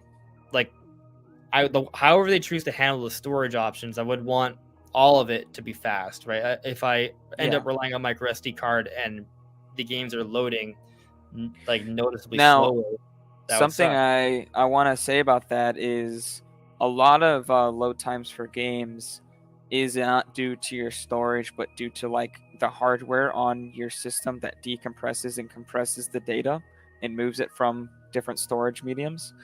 And that's why the PS5 and Xbox Series X, along with their SSD, they for a long time were loading games faster than the console equivalents or the PC equivalents, excuse me, even if they had faster drives because they have hardware accelerated encoding and decoding. And from what I've heard, the T239 chips or the Orin chips that the Switch is based off of all have hardware accelerated encoding and decoding. So even on a slower storage medium, and it's flash, it's not a hard drive, so you don't have to physically move around to grab data. So that speeds things up a lot. The instant grabbing of data, even if it's slower, and the fact that you'll have the hardware encoding and decoding should make loading times, also the new CPU, should make loading times way faster, even on the micro SD cards, but those are slow. So I don't know if that will be enough, but it would definitely make a huge improvement, even if you're running on the same storage medium. Yeah, so what I think is going to happen, and this is something that hasn't been leaked yet, is that the Switch 2 is actually going to employ new tech in the chipset itself. This is like, rocket science technology, antimatter propulsion. Yep. Yes. With antimatter propulsion, things will be propulsed via the power of antimatter and will be going very quick. Yes, sir. So Breath of the Wild will load so fast it'll be moving in reverse. Yep. You'll already be where you need to go as soon as you think about needing to go there. Yes. All nonsense aside, I saw this interesting question or just point brought up by Wade Duel that I want to read and talk about for a little bit, and then we'll move on to our final topic. This is going back to Prime. I'm worried about the difficulty on Metroid Prime 4. I don't want to reduce the difficulty to the 3-hit bosses, aka Mario. He said Metroid Prime 4 was far too difficult. So this is alluding to what I believe is what he is alluding to. I put out a video today where I pulled up an interview from 2015, where Kensuke Tanabe, the Prime producer, shortly before Prime 4 was announced, talked about different elements that he would like to see in Prime 4. And something that was brought up was wanting to focus on one planet, and maybe instead of doing multiple planets, kind of focus on like time traversal mechanics. And he brought up Prime 2 because Prime 2 has the light and dark world. But he also noticed that not everyone loved the overall structure of Prime 2 because it was very challenging. Prime 2 scares me. I don't want to play that game. Just having seen you play it, it just looks like a nightmare to me. Yeah. I think that, I mean, you look at Metroid Prime 1, they didn't make the game easy. In fact, they offer, no. I mean, like, there's 3 different difficulties. I mean, they did offer a casual mode, though. So they I think that's just how they're going to handle it. They're going to have a difficulty that's easier. Yeah, I mean, you can change the quote-unquote difficulty with, like, quality of life improvements, like being able to place markers on your map for things you want to go back and check later, and things like that. Like, taking out the more, like, forced upon difficulty that's not actually fun. Take more of that away and make it easier for people to get everything in the game, even though it's not really easier. It's just less obtuse and annoying, Yeah. Just better, more streamlined. Yeah. Anyway, the point I wanted to make in the video wasn't that I think Prime 2 is going to become, like, Prime 4 is going to become like a cake. I don't think it's going to be a cakewalk game. I just think that Nintendo's going to construct the game where they want people who are less experienced to be able to enjoy the game. Exactly. And you can do that with, as you mentioned, right, like different quality of life improvements, and then also have a casual mode that's an option you can pick from early on. Now, the difficulty, at least in Prime Remastered, just is with combat, right? Like how much damage you might take and things like that. It doesn't change the puzzles in the game. No. It would be interesting to see a game where there are different difficulties, but if you pick a harder difficulty, it's not just the fights that become tougher, but the actual gameplay of the game changes. Because there's some games that will like give you hints and stuff if you are on lower difficulties, but I don't know if there's like puzzle games that might give you less challenging puzzles or something. But there's Master Quest for Ocarina of Time, and Master Quest has all the dungeons, the puzzles in them are remixed, right? And you also take double damage, at least in Ocarina of Time 3D from what I remember. So it's like it functions as, well, actually, you know what, hold on, that might be some misinformation, don't quote me on that, I could be wrong. I might have just decided to do a 3-heart challenge when I played Ocarina of Time 3D with Master Quest. Actually, let me look this up. I believe you can get hearts. Yes, but it's a self-imposed rule, a 3-heart challenge. Like you just choose not to. Are you confirming the double damage, or what part are you confirming? Yes, that's what I'm trying to confirm. Master Quest, Ocarina of Time, 3D. I've never played Master Mode. I didn't have an N64, and I never played it on 3DS. You do have to unlock Master Quest. Yeah. Like, I unlocked it, I just never replayed the game in Master Quest mode. I wish it was unlocked from the start. I would have just played the game in Master Quest, because I've never played it. Yes. All right. So I'm reading here. All right. So after you complete the original game, the redesigned dungeons are the same as the ones in the GameCube version. However, this version also flipped the entire game. Everything in the 3D version of Master Quest was mirrored. Even Link, who now holds the sword in his right hand instead, the original left. In addition, enemies do double damage compared to the base game. So I was not incorrect. I was correct. And It's actually cool that they did that. So Ocarina of Time 3D, it has, when you beat the game, it's the entire map is flipped, right? So it kind of throws you off a little bit. It feels like a little different. It has all the redesigned dungeons from the initial Master Quest, and there's the double damage. So it's a hero mode, feels a little different because it's mirrored, and it has that's cool. Like, I wish they did that more often. I wish that like that to me that should be the standard for every Zelda game, which I know is asking for a lot because to redesign the dungeons, that's tough. That's not easy. The other stuff is doable though. Anyway, we just need more dungeons in modern Zelda games. Yeah. In terms of like Prime 2 difficulty or Prime 4 difficulty, I'm not worried. Nintendo actually makes tougher games now than they used to. We look at the Zelda series; they are the Tears of the Kingdom and Breath of the Wild have way more difficulty than all prior 3D Zeldas. Yeah, I would say other than the SNES and NES era, games are pretty difficult now. Yeah. And then with Retro Studios specifically, right? Like we're talking about Retro Studios, like, none of their games are easy. Maybe the easiest Retro Studios game is Metroid Prime 3, but the Donkey Kong Country games, tons of Tropical talent. Freeze Prime 1 is so hard. Yeah, the bosses, bro. It's tough. Yeah, Retro Studios doesn't make cakewalk baby games. They make challenging games, but that doesn't mean they won't design their games in a way where they can also still have the option for those who are less experienced to still enjoy it. You can do both.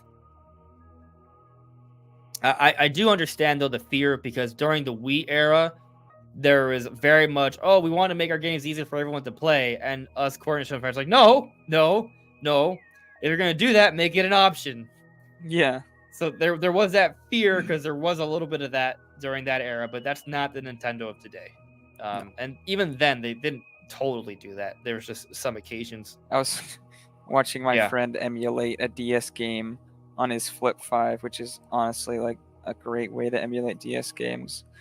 But he was playing Pokemon Ranger, and like the tutorial was just holding your hand, like it was just doing everything for him, showing. I'm like, oh my gosh, bro, this sucks. Long tutorials are that is something in previous Zeldas was really bad. Yeah. But let's move on to our final topic for the evening, and then we'll close out with a little bit more Q&A, and then we'll be done. Cool. All right. So,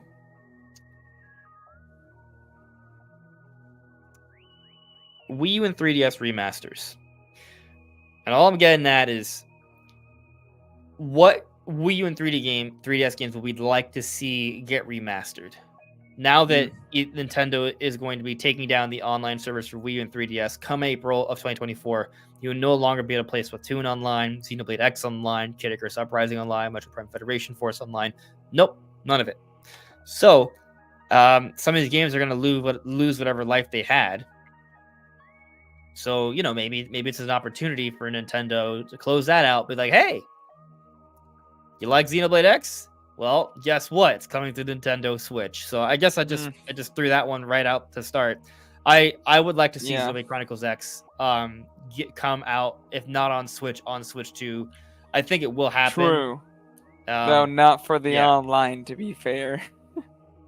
Well, no, but they could always build on, like, the thing is with a lot of Nintendo remasters, they not only add quality of life updates, but they oftentimes add new content.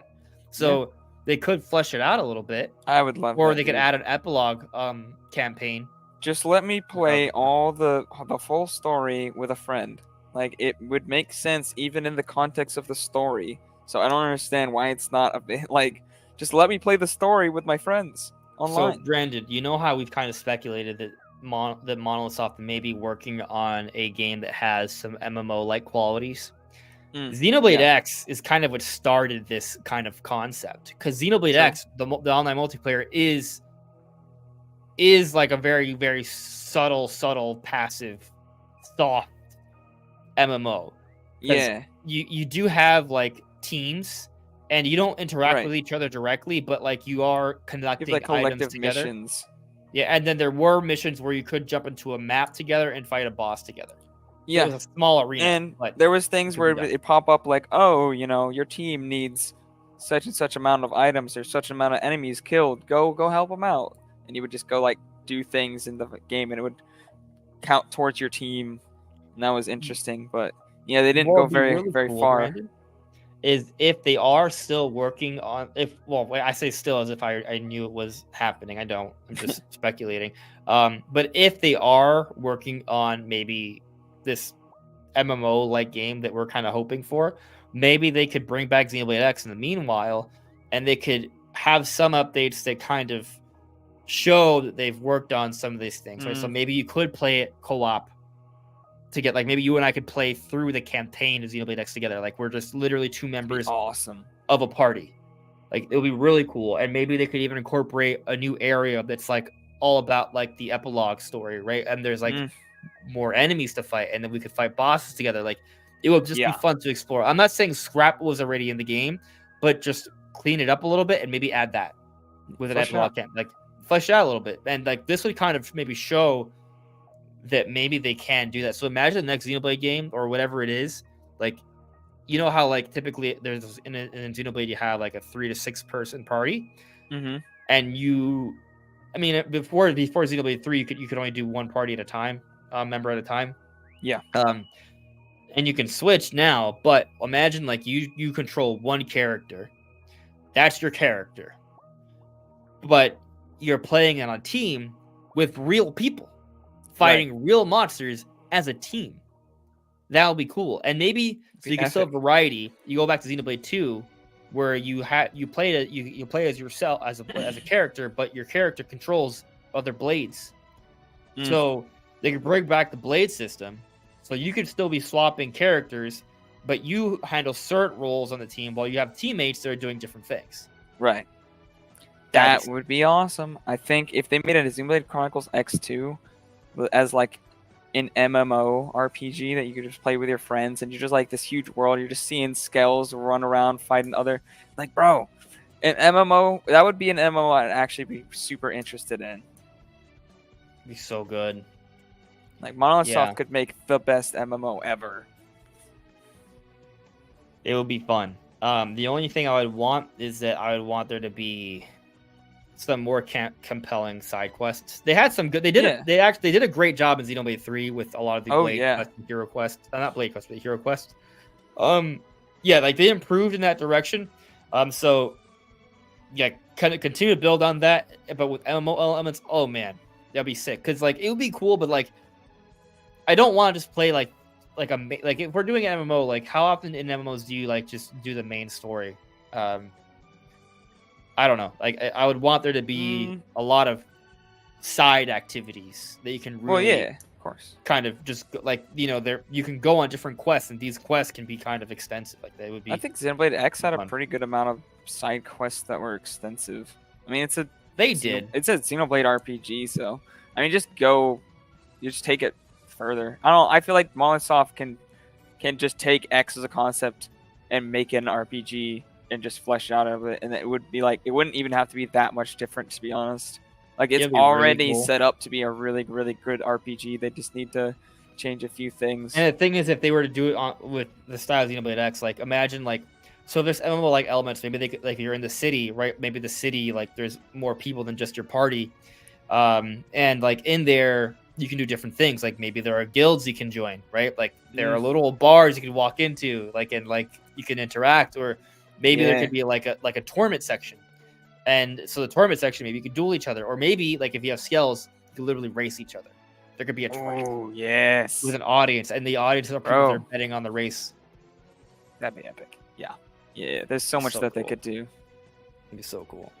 Yeah, there's a lot of potential there. So, anyway, maybe Xenoblade X, well, at some point, will be brought over to Switch or Switch 2, and we'll have some enhancements. I think it will.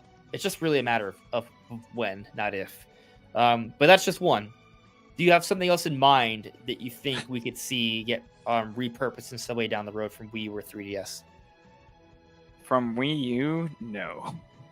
Honestly, like what has come Not- from what's not on Switch that's on Wii U other than Xenoblade Chronicles X, and even that it's like it's not for online.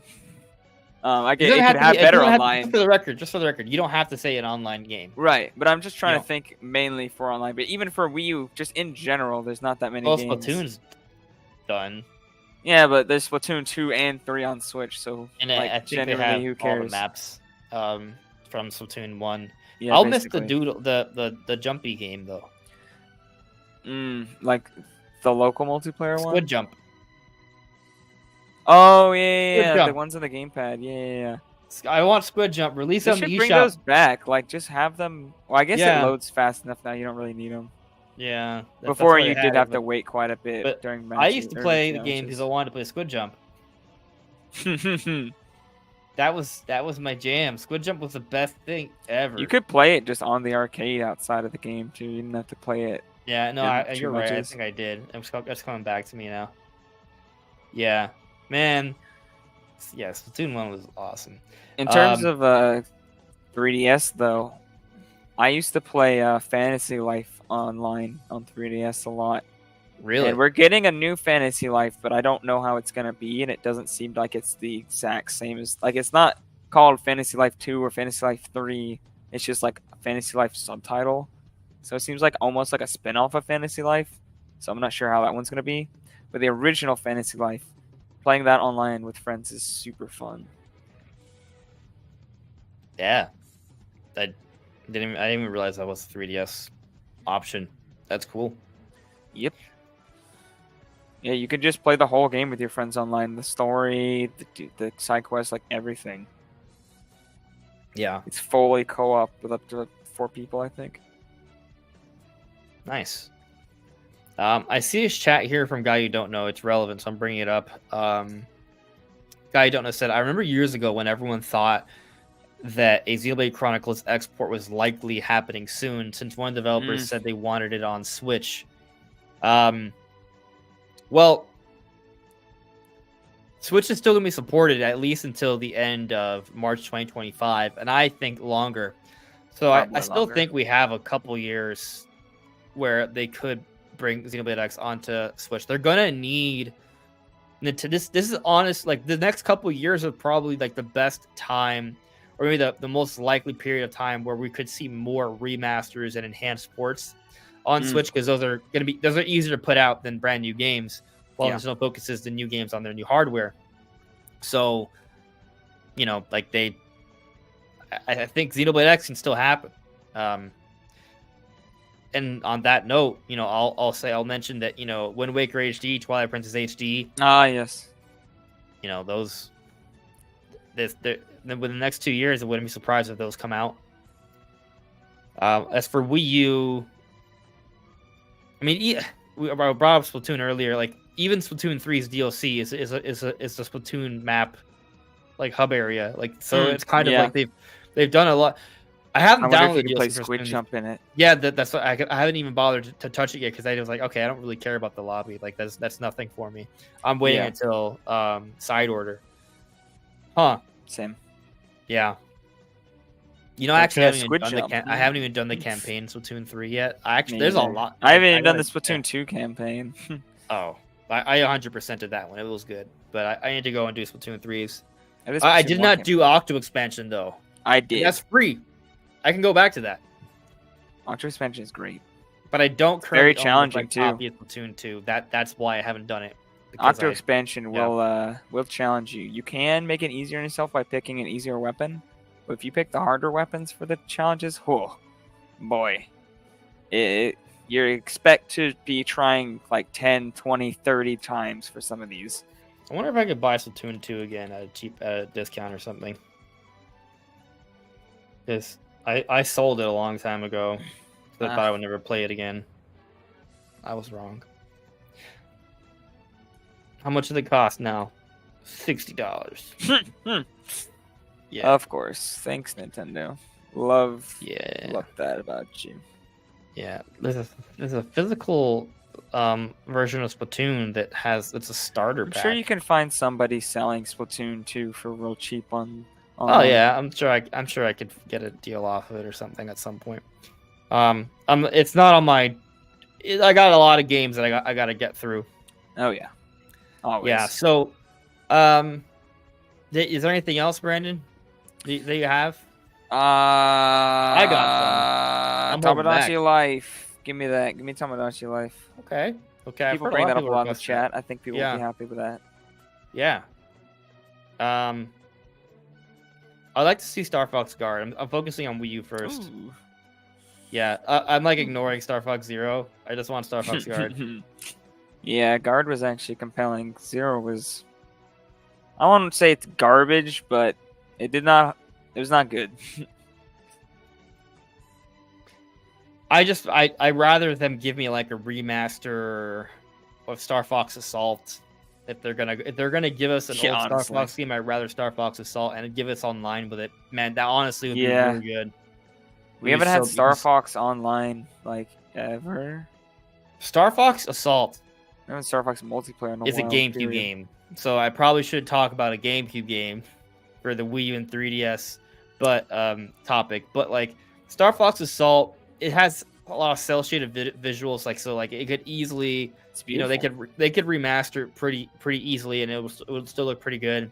And I wouldn't even want like new single player content. I would just want them to kind of maybe expand the online, maybe make it not just 4-player, but make it 8-player, and so you could do like 4v4, and maybe do like tournaments and like seasons, and like because there's so much you could do. You can ride the R-Wings, like it's kind of like, in a way, it's arguably more ambitious than like, I don't know, like say Halo. I mean, no, it's not. It's not more ambitious, but it's kind of like that though. Like there are R-Wings and Landmasters. Like you can ride them, and then you could have teammates hop on the wings and shoot. Like they could do some fun stuff with it. Like they could make it like fun. It would be fun. I would really want them to do that.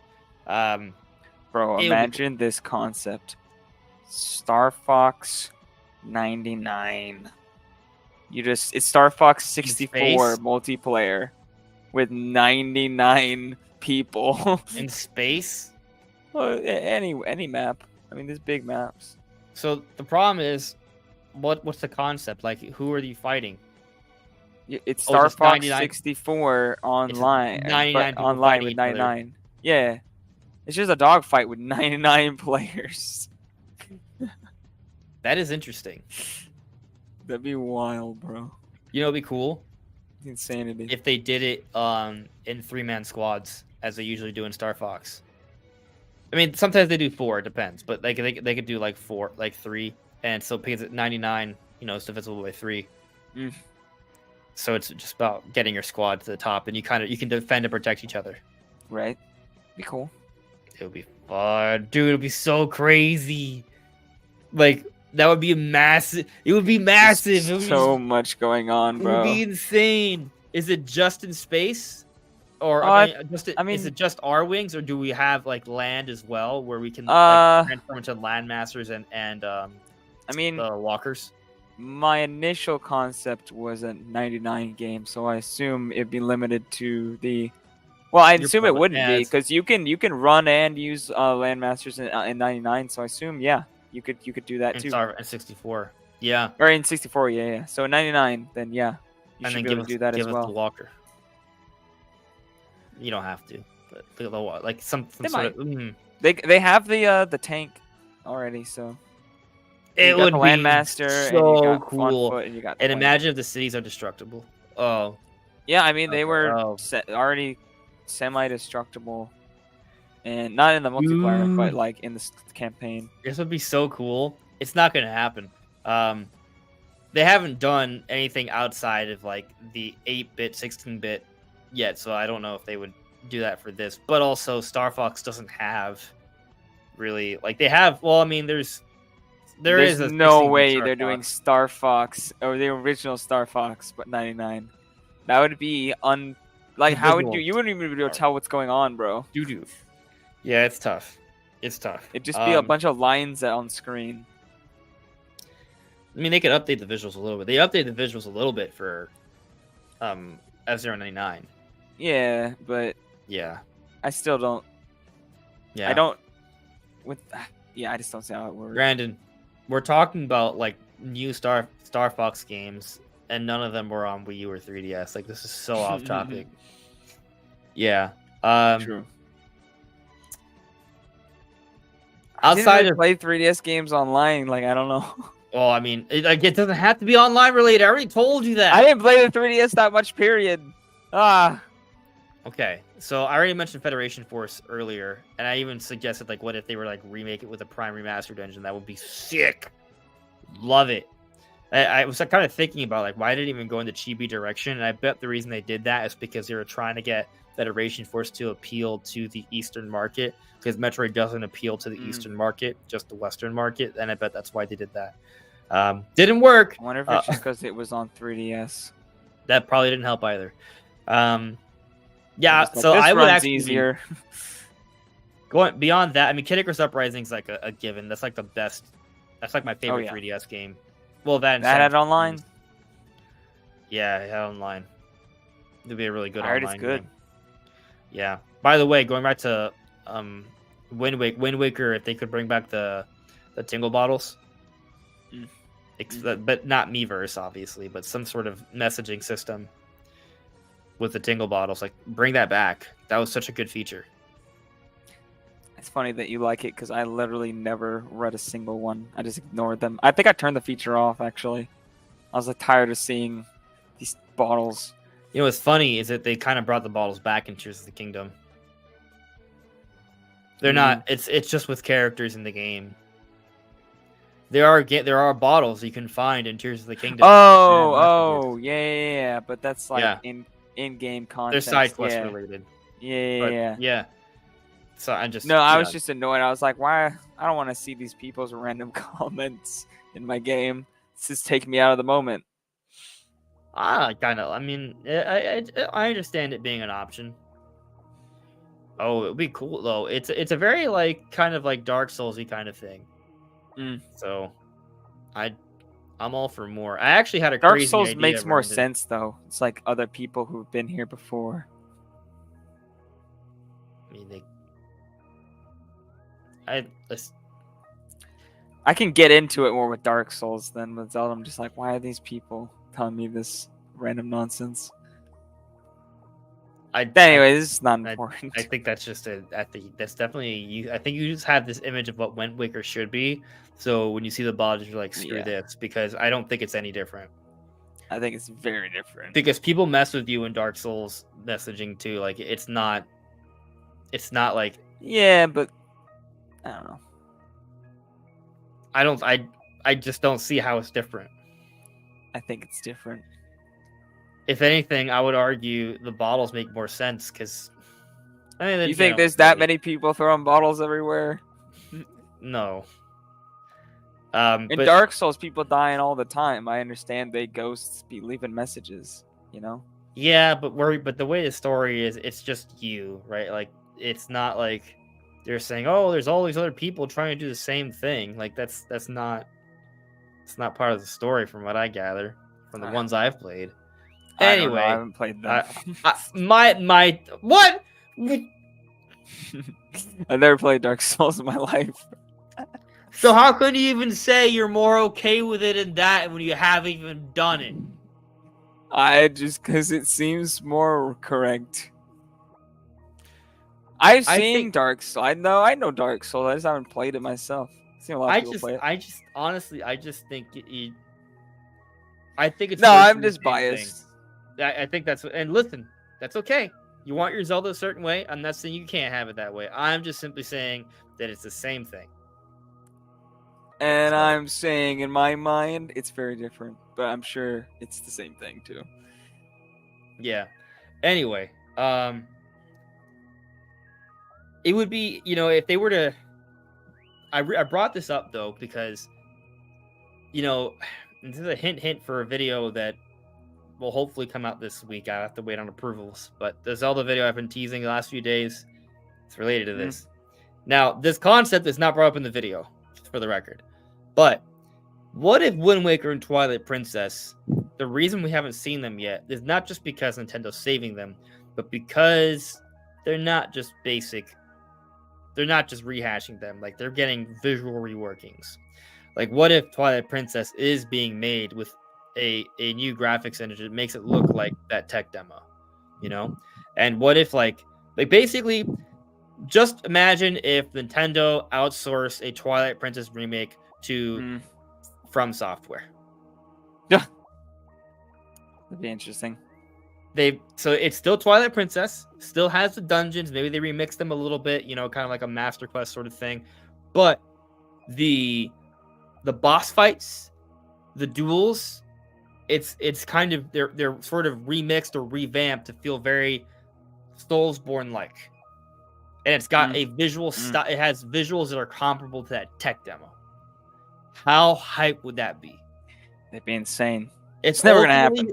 It's never gonna happen. But it'd be insane. Ultimately still a remake of Twilight Princess, right? Like we're just talking about them reworking the combat a little bit and the visuals. Like we're not talking about a fundamentally different game, but these tweaks, which you know would be significant tweaks, but I would say it would perfect Twilight Princess. I could see that. It would be sick. It'd be so cool. Bro, and I do want them to actually remake Twilight Princess though. At this point, Twilight Princess HD would be fine, but it's not. I would not be hyped in the slightest for Twilight Princess HD. I might not buy it because I have them both on Wii U. So I don't have it on Wii U anymore, but if it's $60, I might not buy it. Yeah, but if it's what I told you, that game might sell over 10 million copies. If it's just a remake, they could go with so many different visual styles. They could go with the style of the stage I keep bringing up from Smash Ultimate, the Elden Bridge stage. You've made this argument before. That would look good. They could go with the 2011 Wii U tech demo.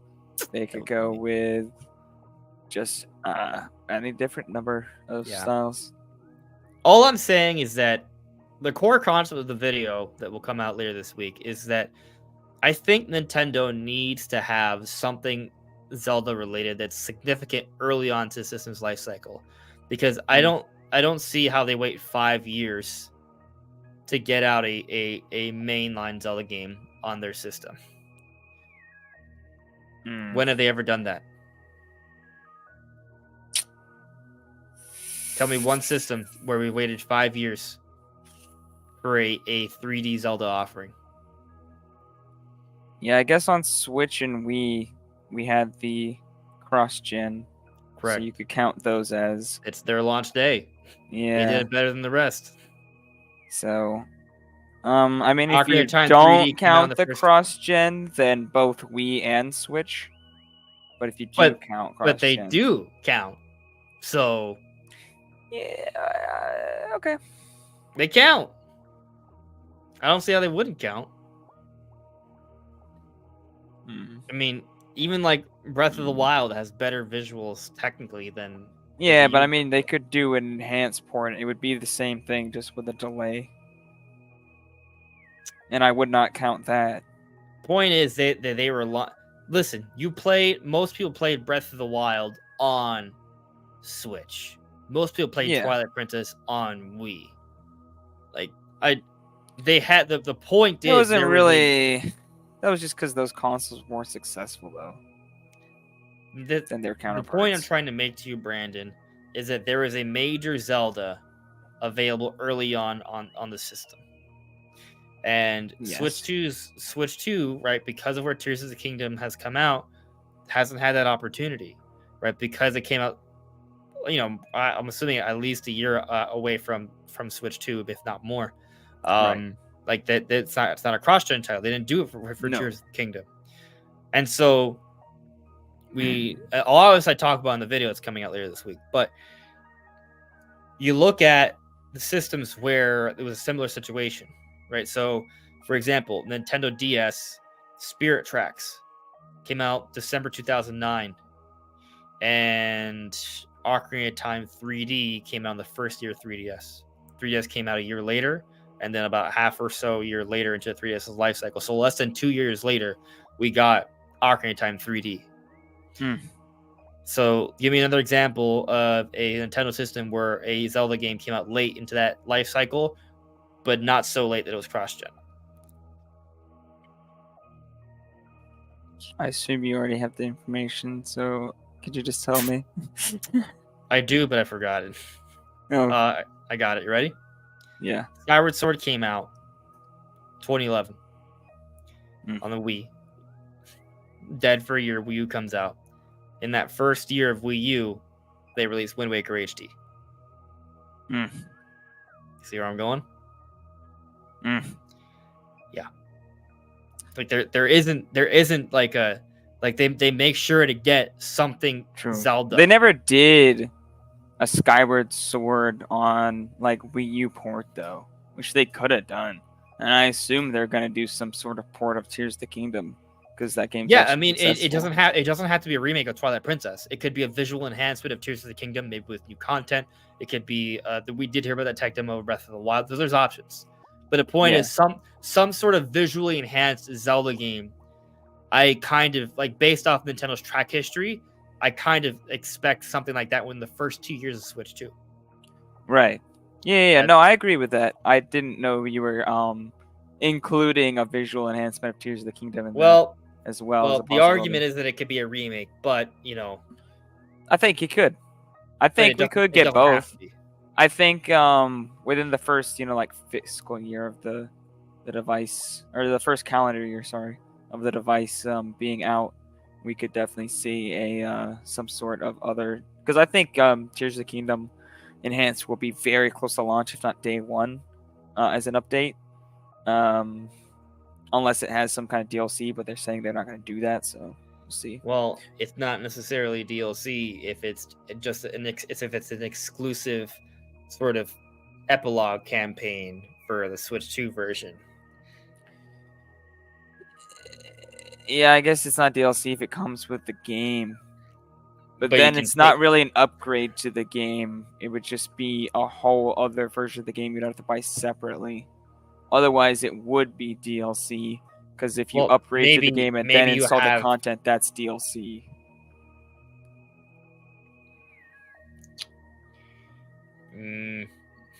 Like, technically, it wouldn't be a DLC if they had a Tears of the Kingdom Switch edition that came with all the content. and So you what couldn't if it's a upgrade, separate but- game, but you can buy the digital version at a cheaper price if you have the initial Tears of the Kingdom?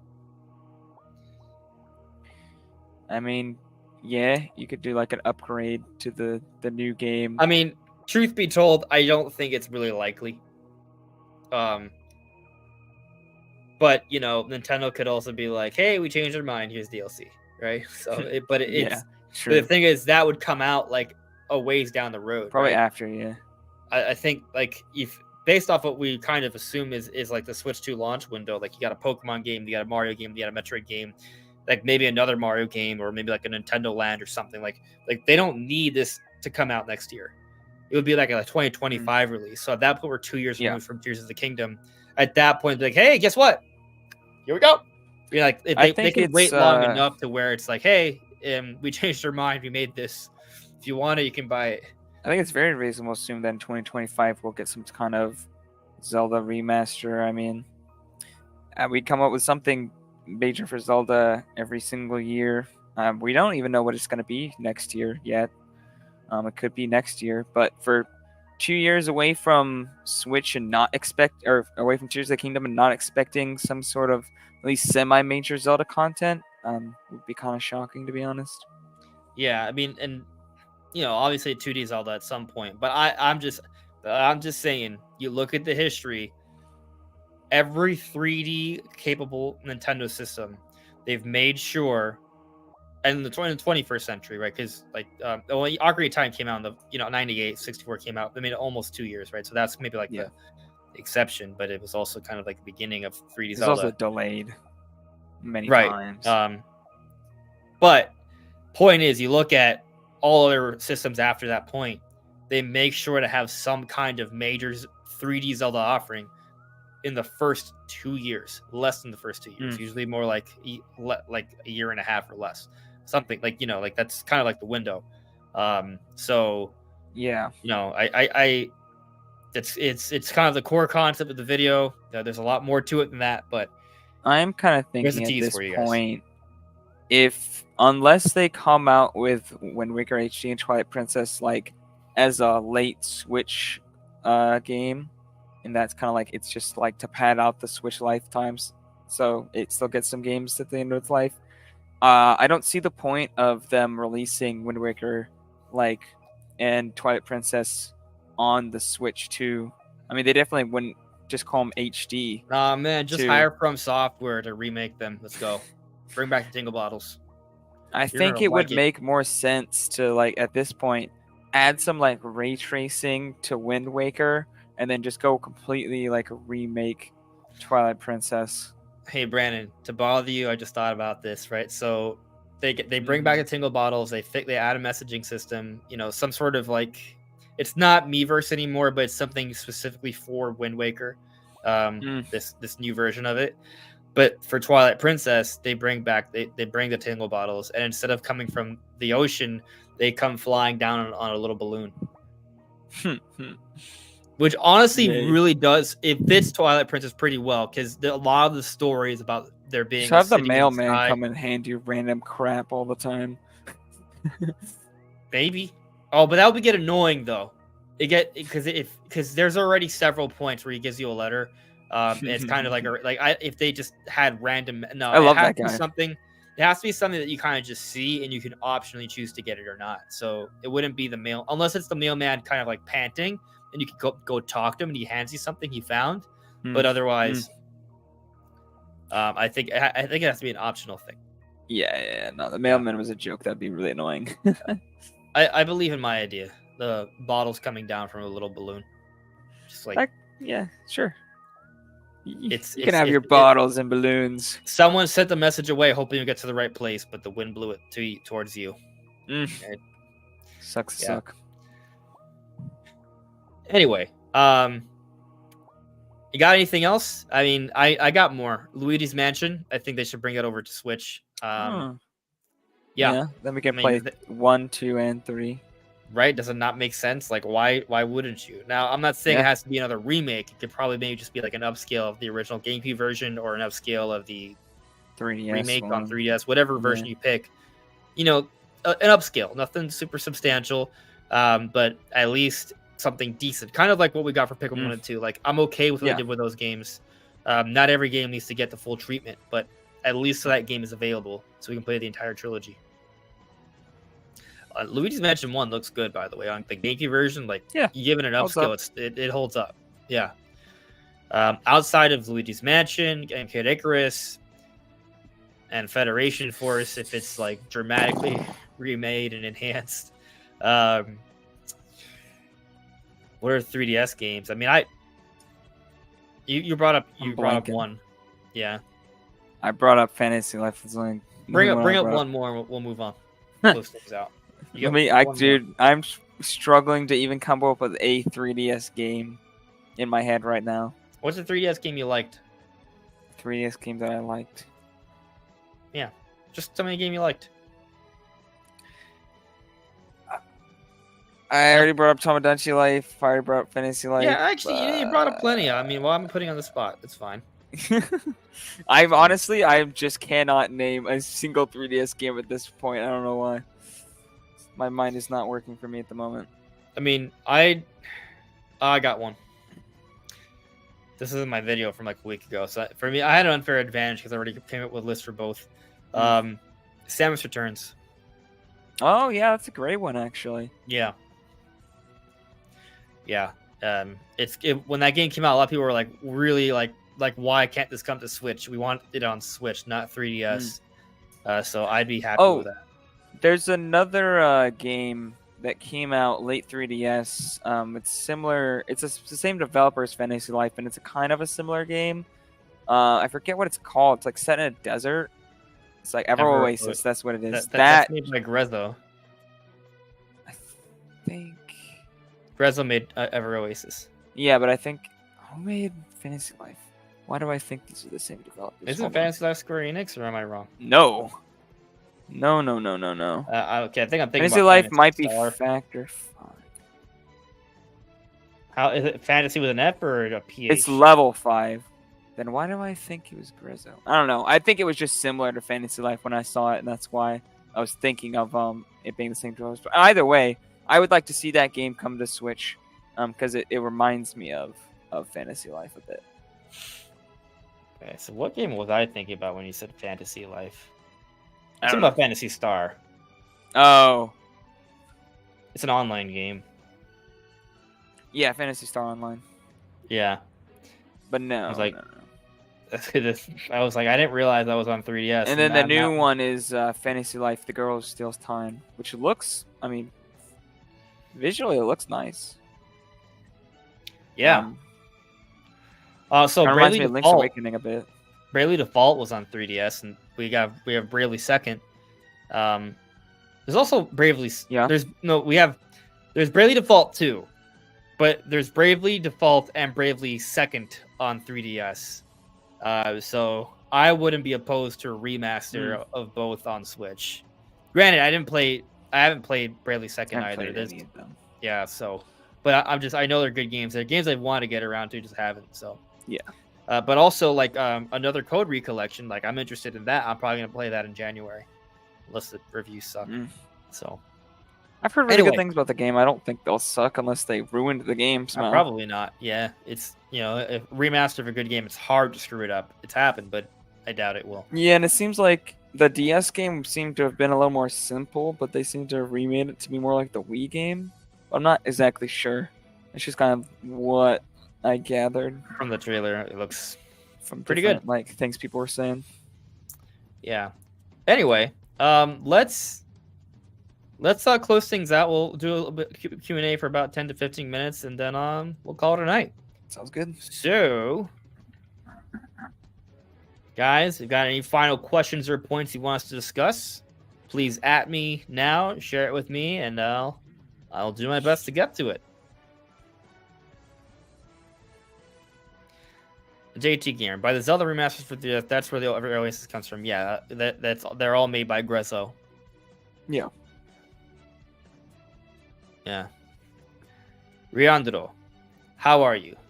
That's what they asked me. I'm doing okay. Doing okay. Actually, you know what? I said I would get to this now. So thank you for asking. I'm going to try something. And I don't know if this is going to maintain, but I'm going to try. Okay. So I feel there's a great chance I'm not going to follow through with this. I don't want to hold myself to it, but this is what I'm kind of thinking. All right, so today, I come out with a video. Comes out around 2. Then around 5, I put out a short. You don't get a notification of a short. It's just if you scroll through your shorts, it pops up, right? So it doesn't annoy people. It's just there. And then I did the podcast tonight at 8. But Monday's always kind of a busy day because I always make sure to have a video and the podcast, right? Most of the days, I don't do any sort of live stream. But I was kind of thinking, what if I do nothing crazy? I just kind of jump on for like 60 minutes to 90 minutes every night of the week to live stream where we just do Q&A, we talk, and I play a game, right? So I might just call it like, and they're going to be unlisted, right? So they're not going to be, it's not going to clog up your feed. It's just the live stream will be up for like from 7:30 to 9 at Eastern time every night. And I'll play something. I'll be maybe like there might be titled like Talking Nintendo while playing Tears of the Kingdom, right? Or Talking Nintendo while finishing Fire Emblem Engage, and that's it. I just kind of jump on at night if you guys want to come on. We can talk about Nintendo, and that's what we do. So basically, I'm saying that I'm thinking about streaming Monday through Friday every night, but still the videos and stuff like that content plan's not going to change. If you guys think that's a good idea, I'm letting you know. Keep your eyes peeled. I'm not going to make an announcement every day. Hey, I'm streaming at 7:30. Hey, I'm streaming at 7:30. It might be kind of annoying. Yeah. But maybe I'll say, hey, I'll put out a post for those who haven't seen this so they know. But moving forward, I may create just an expectation that at night I will be live for about 60 to 90 minutes during the week. And we'll see how it goes. I don't want to promise I'll continue to do that because I like to have my evenings. But maybe I'll create an expectation that usually that'll happen. So I'll try it out.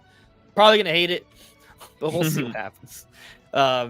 Anyway, I got a super chat here from Samuel who talks about games. Let's see. Let me pull it up. All right. Thank you for the super chat, Samuel. Samuel. I don't know. I said Samuel. Interesting. Anyways, Sam asks, do you think there may be no February Direct because they switched to announce it in March, or maybe it's just a Direct Mini? So yeah, after the Nintendo Direct we got last month, I was kind of speculating. Actually, I think I was even speculating before. I don't remember the timeline on it, but I was just kind of thinking that maybe the Direct we got in September is the last major Nintendo Direct for the Switch. And I'm not saying there won't be a Direct where we get Switch announcements. I still think that will happen, but there will no longer. I think we might have seen the last major general Direct where Switch is the entire focus. Right. So, let's say Switch 2. This is one kind of avenue. Like, I think maybe there is a Direct Mini that comes in February, and then we have like a Switch presentation in March. And then the system comes out like sometime like late summer, early fall, so like something like that. And then so the next time we have a general Direct, it's announcements for Switch 2, but also some Switch 1 announcements as well. Right. And that's kind of how it goes. I think that could happen, but I think it ultimately comes down to when Nintendo's going to announce the Switch 2. Because I think it'd be weird for Nintendo to have a full-scale general Direct come this next February for just Switch, and then in March we're like, hey, here's a big Switch 2 presentation, here's all this stuff. Yeah. So that's what I'm kind of thinking. I think maybe, I don't know, it depends on the timing. But it may be the case that we have already gotten our last general Direct that is just for Switch. I have a feeling that is the case.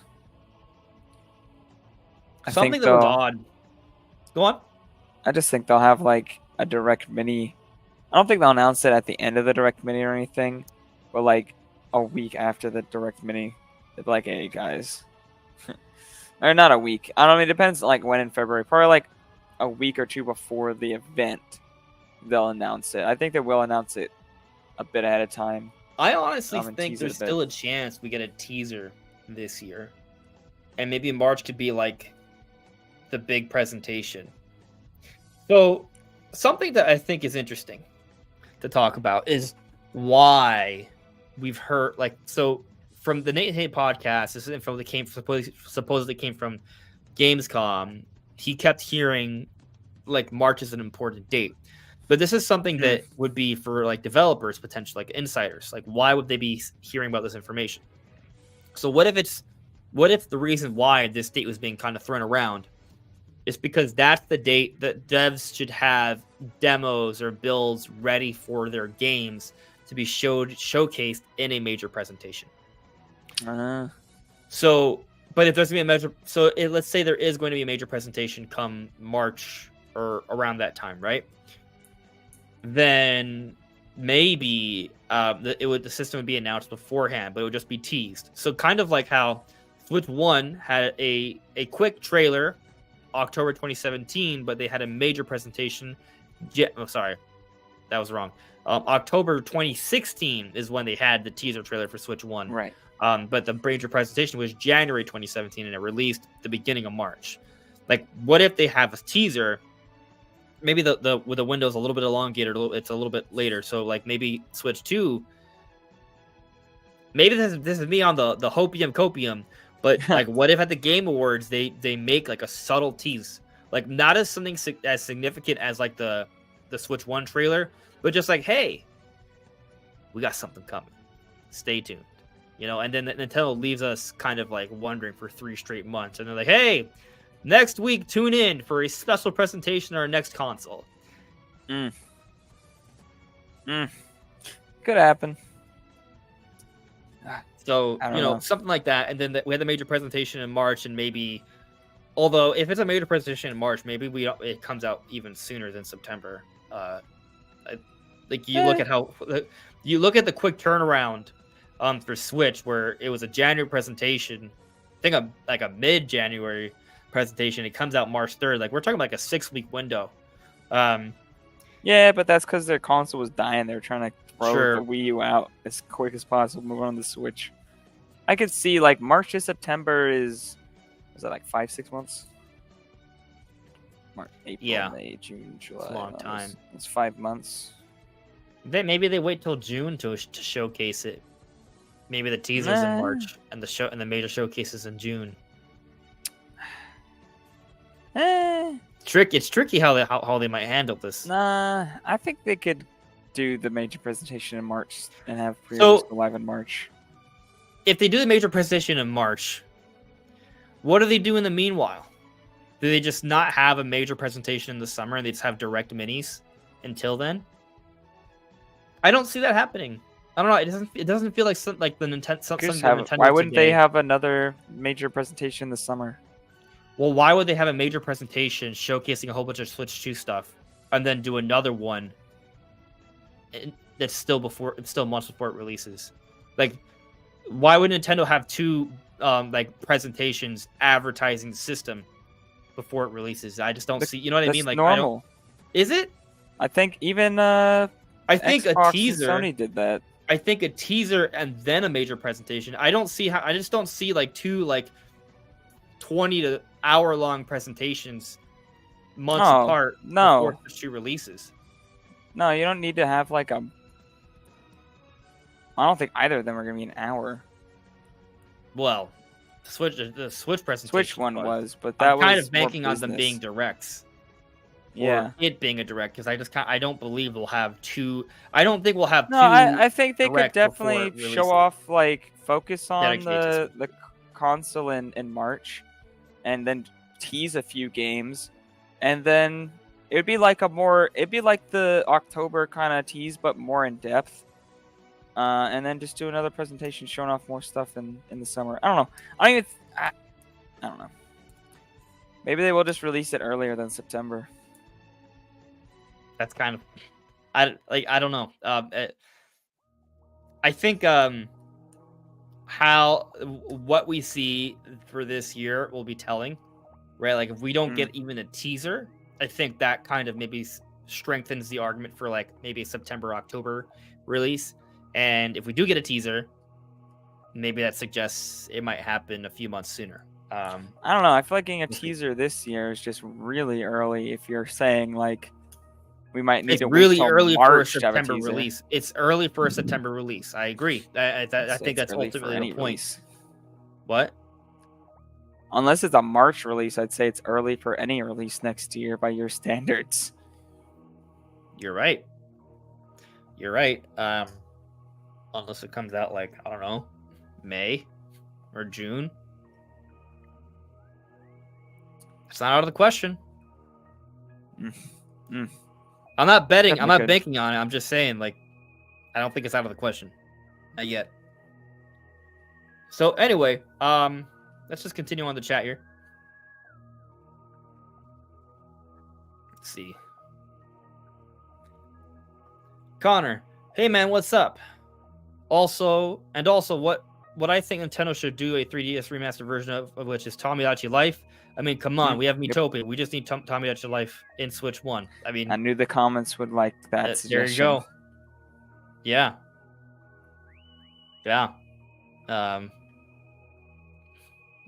It should maybe, there you go. Let's see here.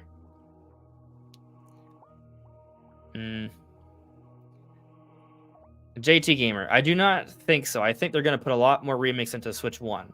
I think they're going to have March all the Switch 1 games, remakes, and remasters after March 2025. Okay. Wait, hold on. JT Gamer here saying you're wrong. It's March 30, 2025 that they're closing down Switch 1 game production. They never said that. They never said that. That was misinformation that some people... It's a misinterpretation. Misinterpretation. All Nintendo confirmed is that they already have plans supporting Switch leading through the next fiscal year after the current one. That's it. Which ends March 2025. Yeah. They never said anything would happen. They never said anything about what would happen after that date. Yeah. So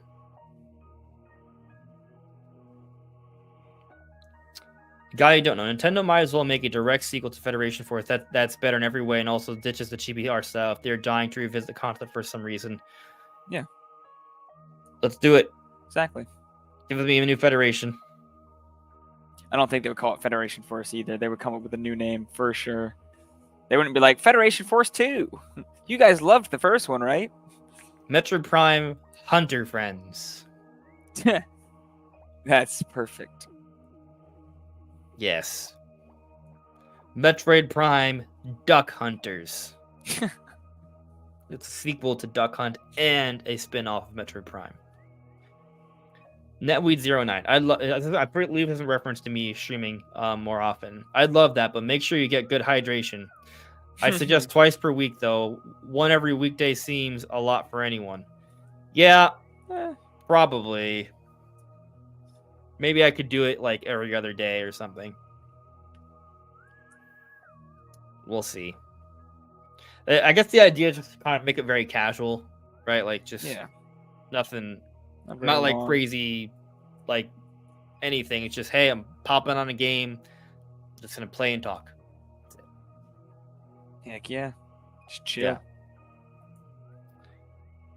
Connor, have you noticed that Sakurai, the guy who created Kirby and Smash Bros., is picking a YouTube channel like a YouTuber to talk to him about games like Kirby? Yeah, apparently he's doing a collaboration. I don't know with what YouTube channel. I'm very curious on what channel that is. Oh, collaboration. Yeah. I thought he was just asking if we knew that Sakurai had a channel. I'm like, yeah.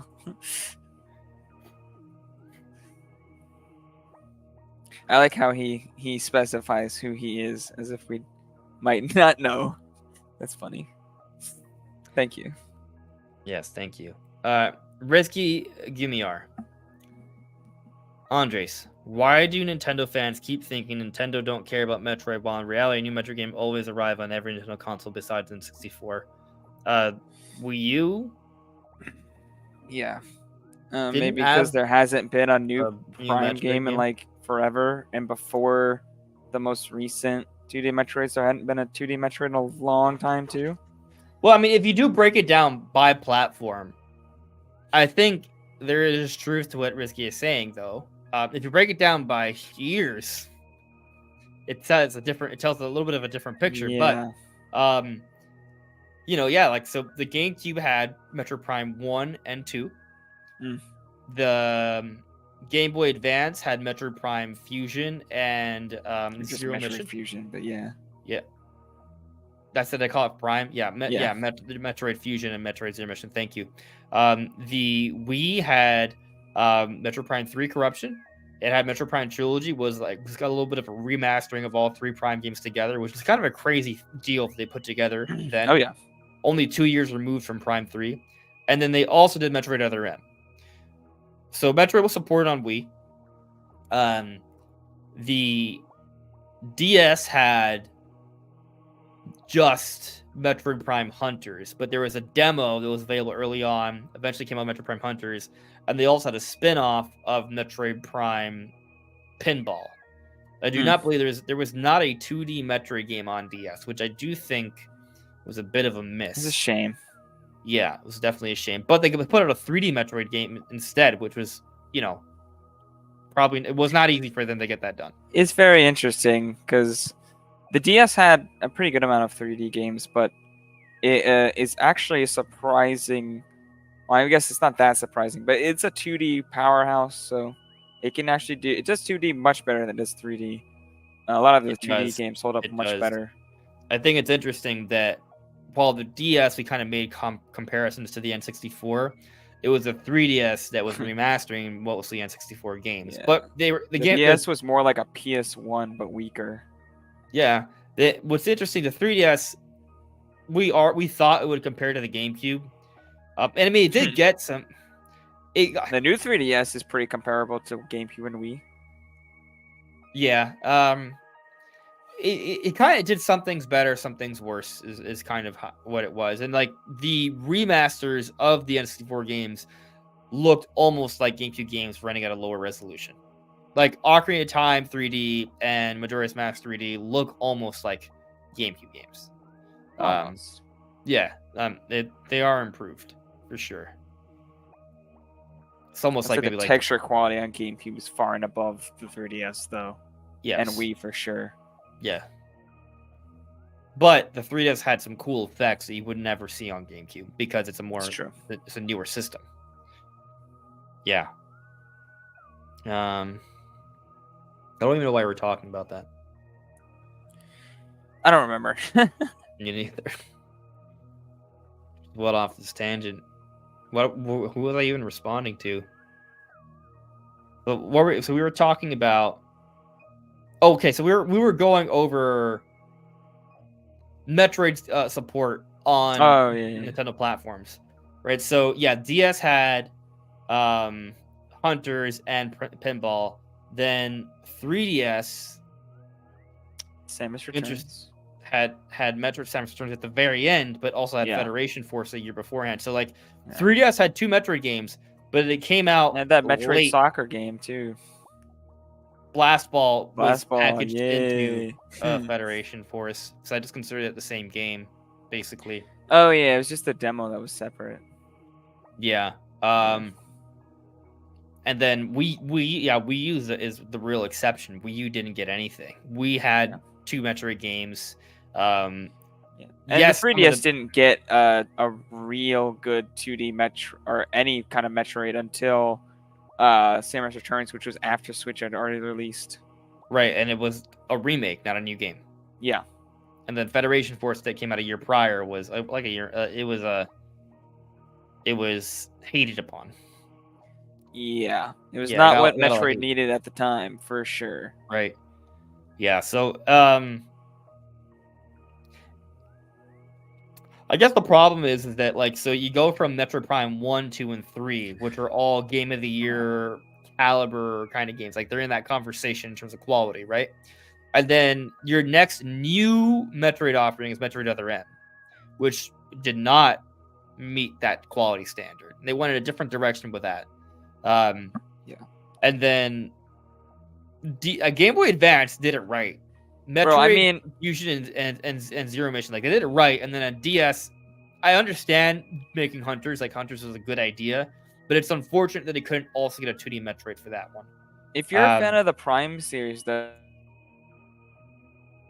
Hello? Did I lose you, Brandon? Brandon, you're gone. I can't hear you. It's all over. Brandon. Yo. Hey. You were so shocked by how long it's been since Metroid Prime 3 that I lost you. I lost you for like a minute. Yeah, all I was saying is the last time we had a Metroid Prime game has been since 2007 in August. Yeah. So that's... Yeah. Yeah.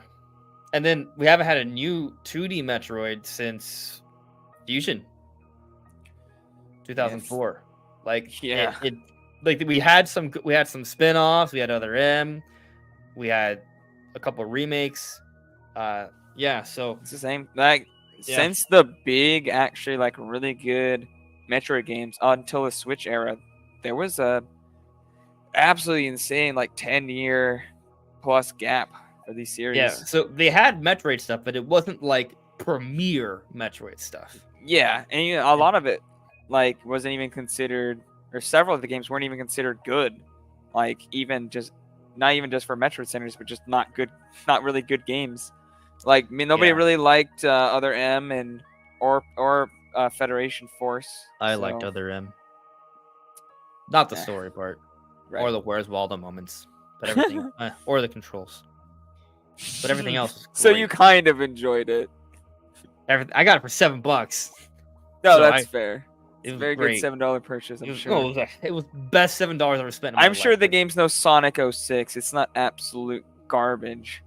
I just think with Other M, they want to do something neat with the controls, where you played it sideways like a 2D Metroid game, then you could flip it and you change your camera perspective and go into first person briefly. It was a cool concept, but in practice, it was annoying. Like I am glad they had the first person stuff, but I just wish you just did it with normal controls. I didn't want to have to hold my Wii remote sideways. Like it's an like that. I just didn't think it didn't feel great. So it was a little odd. Like you should have just been like use a classic controller or play Wiimote nunchuck. Like that's how it should have been. Anyway, Yeah. I mean, yeah, that's it. But let's just kind of move on. It is nice that we are now getting new Metroid games. We got Metroid Dread and Prime 4 is on the way, and they are. Heck I mean, yeah. Dread's such an amazing game. Anyway, back to the chat. I'm gonna just do a couple more, and then I'll close out here. Jacob R. Other M could have used a sequel to address the issues of the original. Ironically, best part of the game was when it played like a 2D game. Shows what Sakamoto was good at. Yeah, you're right. I did like there are 3D moments I like. Like I liked the combat sequences. I liked like the speed booster stuff, like or the perspective would change behind camera shoulder. Like they had a lot of good ideas with Other M. It's just, you know, it lacked Bad execution. Yeah. I would say that's fair. That is fair.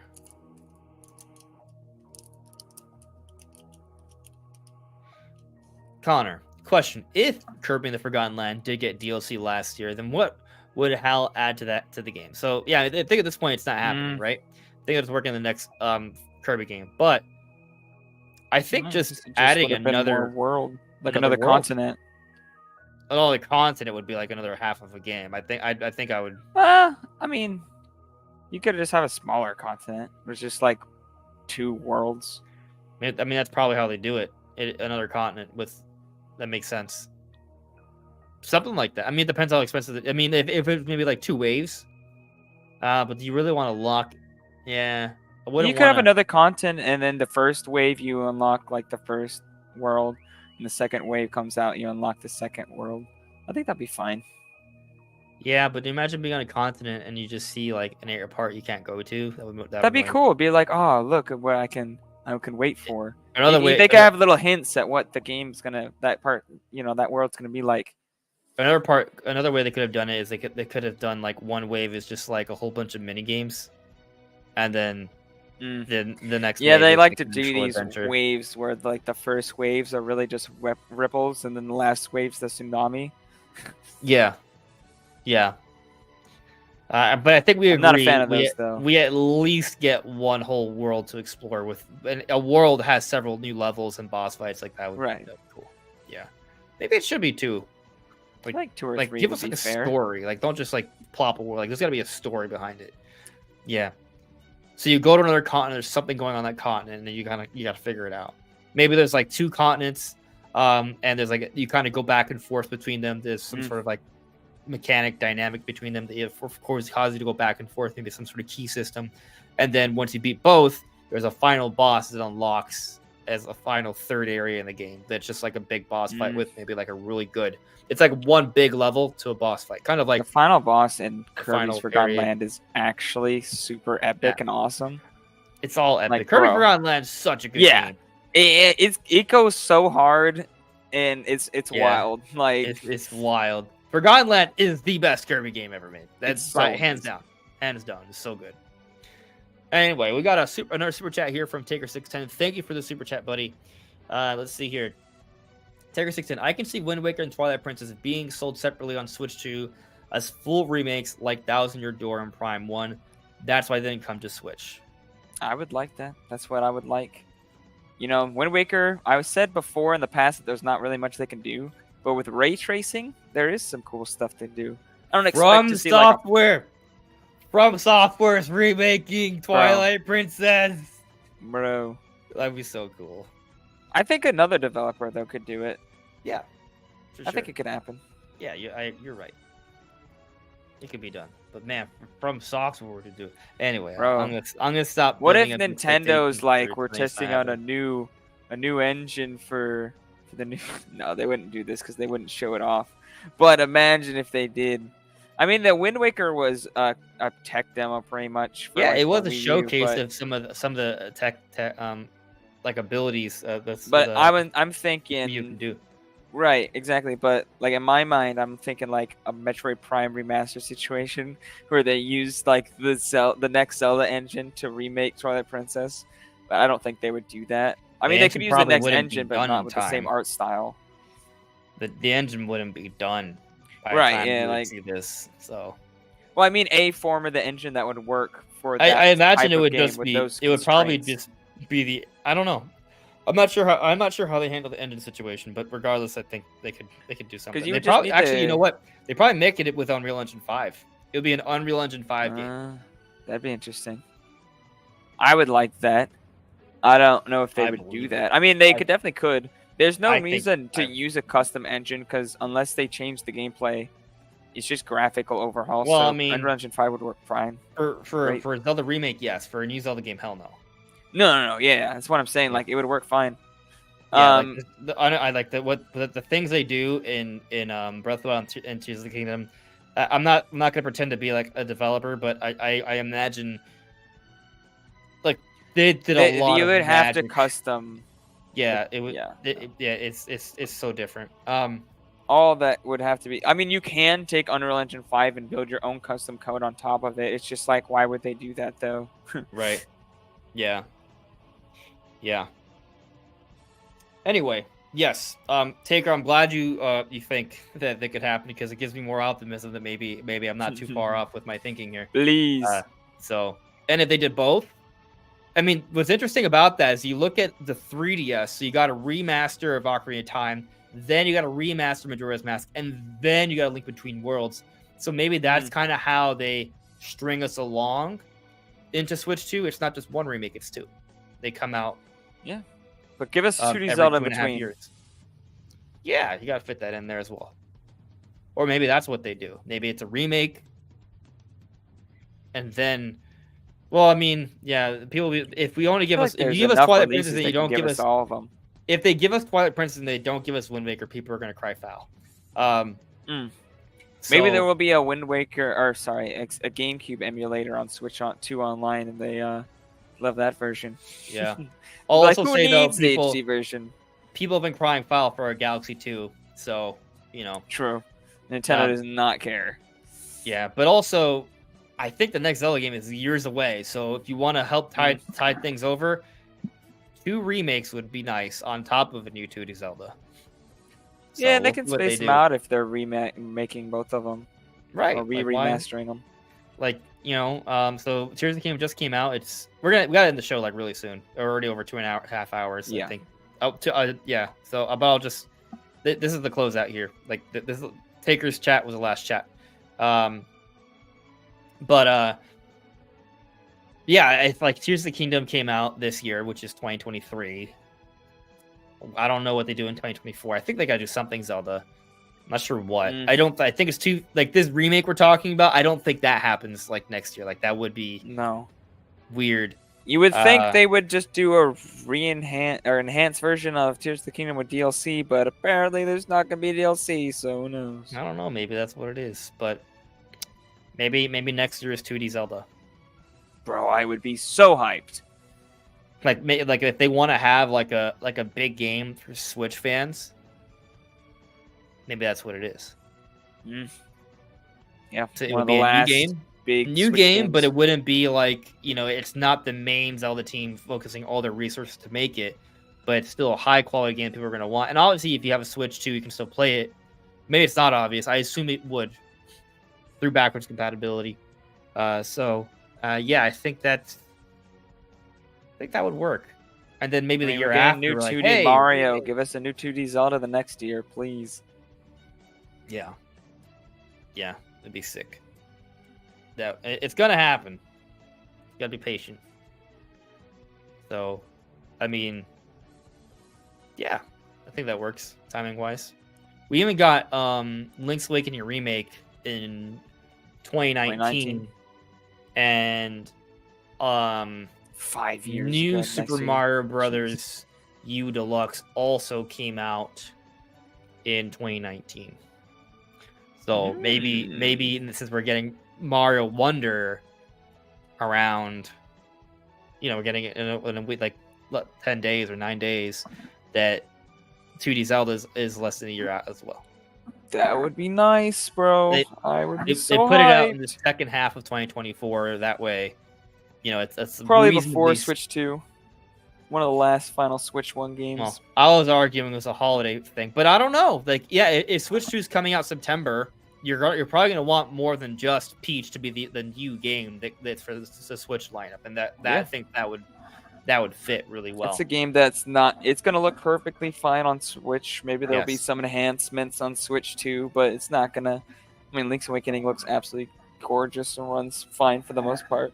There's some small issues that are in that game, and I imagine there'll be some small things that Switch 2 would do better if they decide to do an enhanced version. But there's no need to like have them come out, wait to the Switch 2 for that. So, Nick, what if we get like a 2D Zelda, maybe May next year, right? Ooh. Like a year after Tears of the Kingdom. Another reason why you don't have DLC for Tears of the Kingdom, because if you have a 2D Zelda planned in between, like why, I think we're building a case here. And then back to my theory about remakes, right? Like Switch comes out, you get 3D Mario, you got Metroid Prime 4, the Pokemon comes out, then 2025 we see Animal Crossing and Mario Kart come out. But for the holiday title, you got that Zelda remake we keep kind of speculating on. Like that, I think that would be a good second holiday title for like the very core centric fan base. Yeah. And if you could get another Xenoblade game or something out, like, if 2025 has Animal Crossing, Mario Kart, something from Monolith Soft, and a Zelda remake, Bruh. Yeah, it would be killer. It would be strong. Very strong. Yes, sir.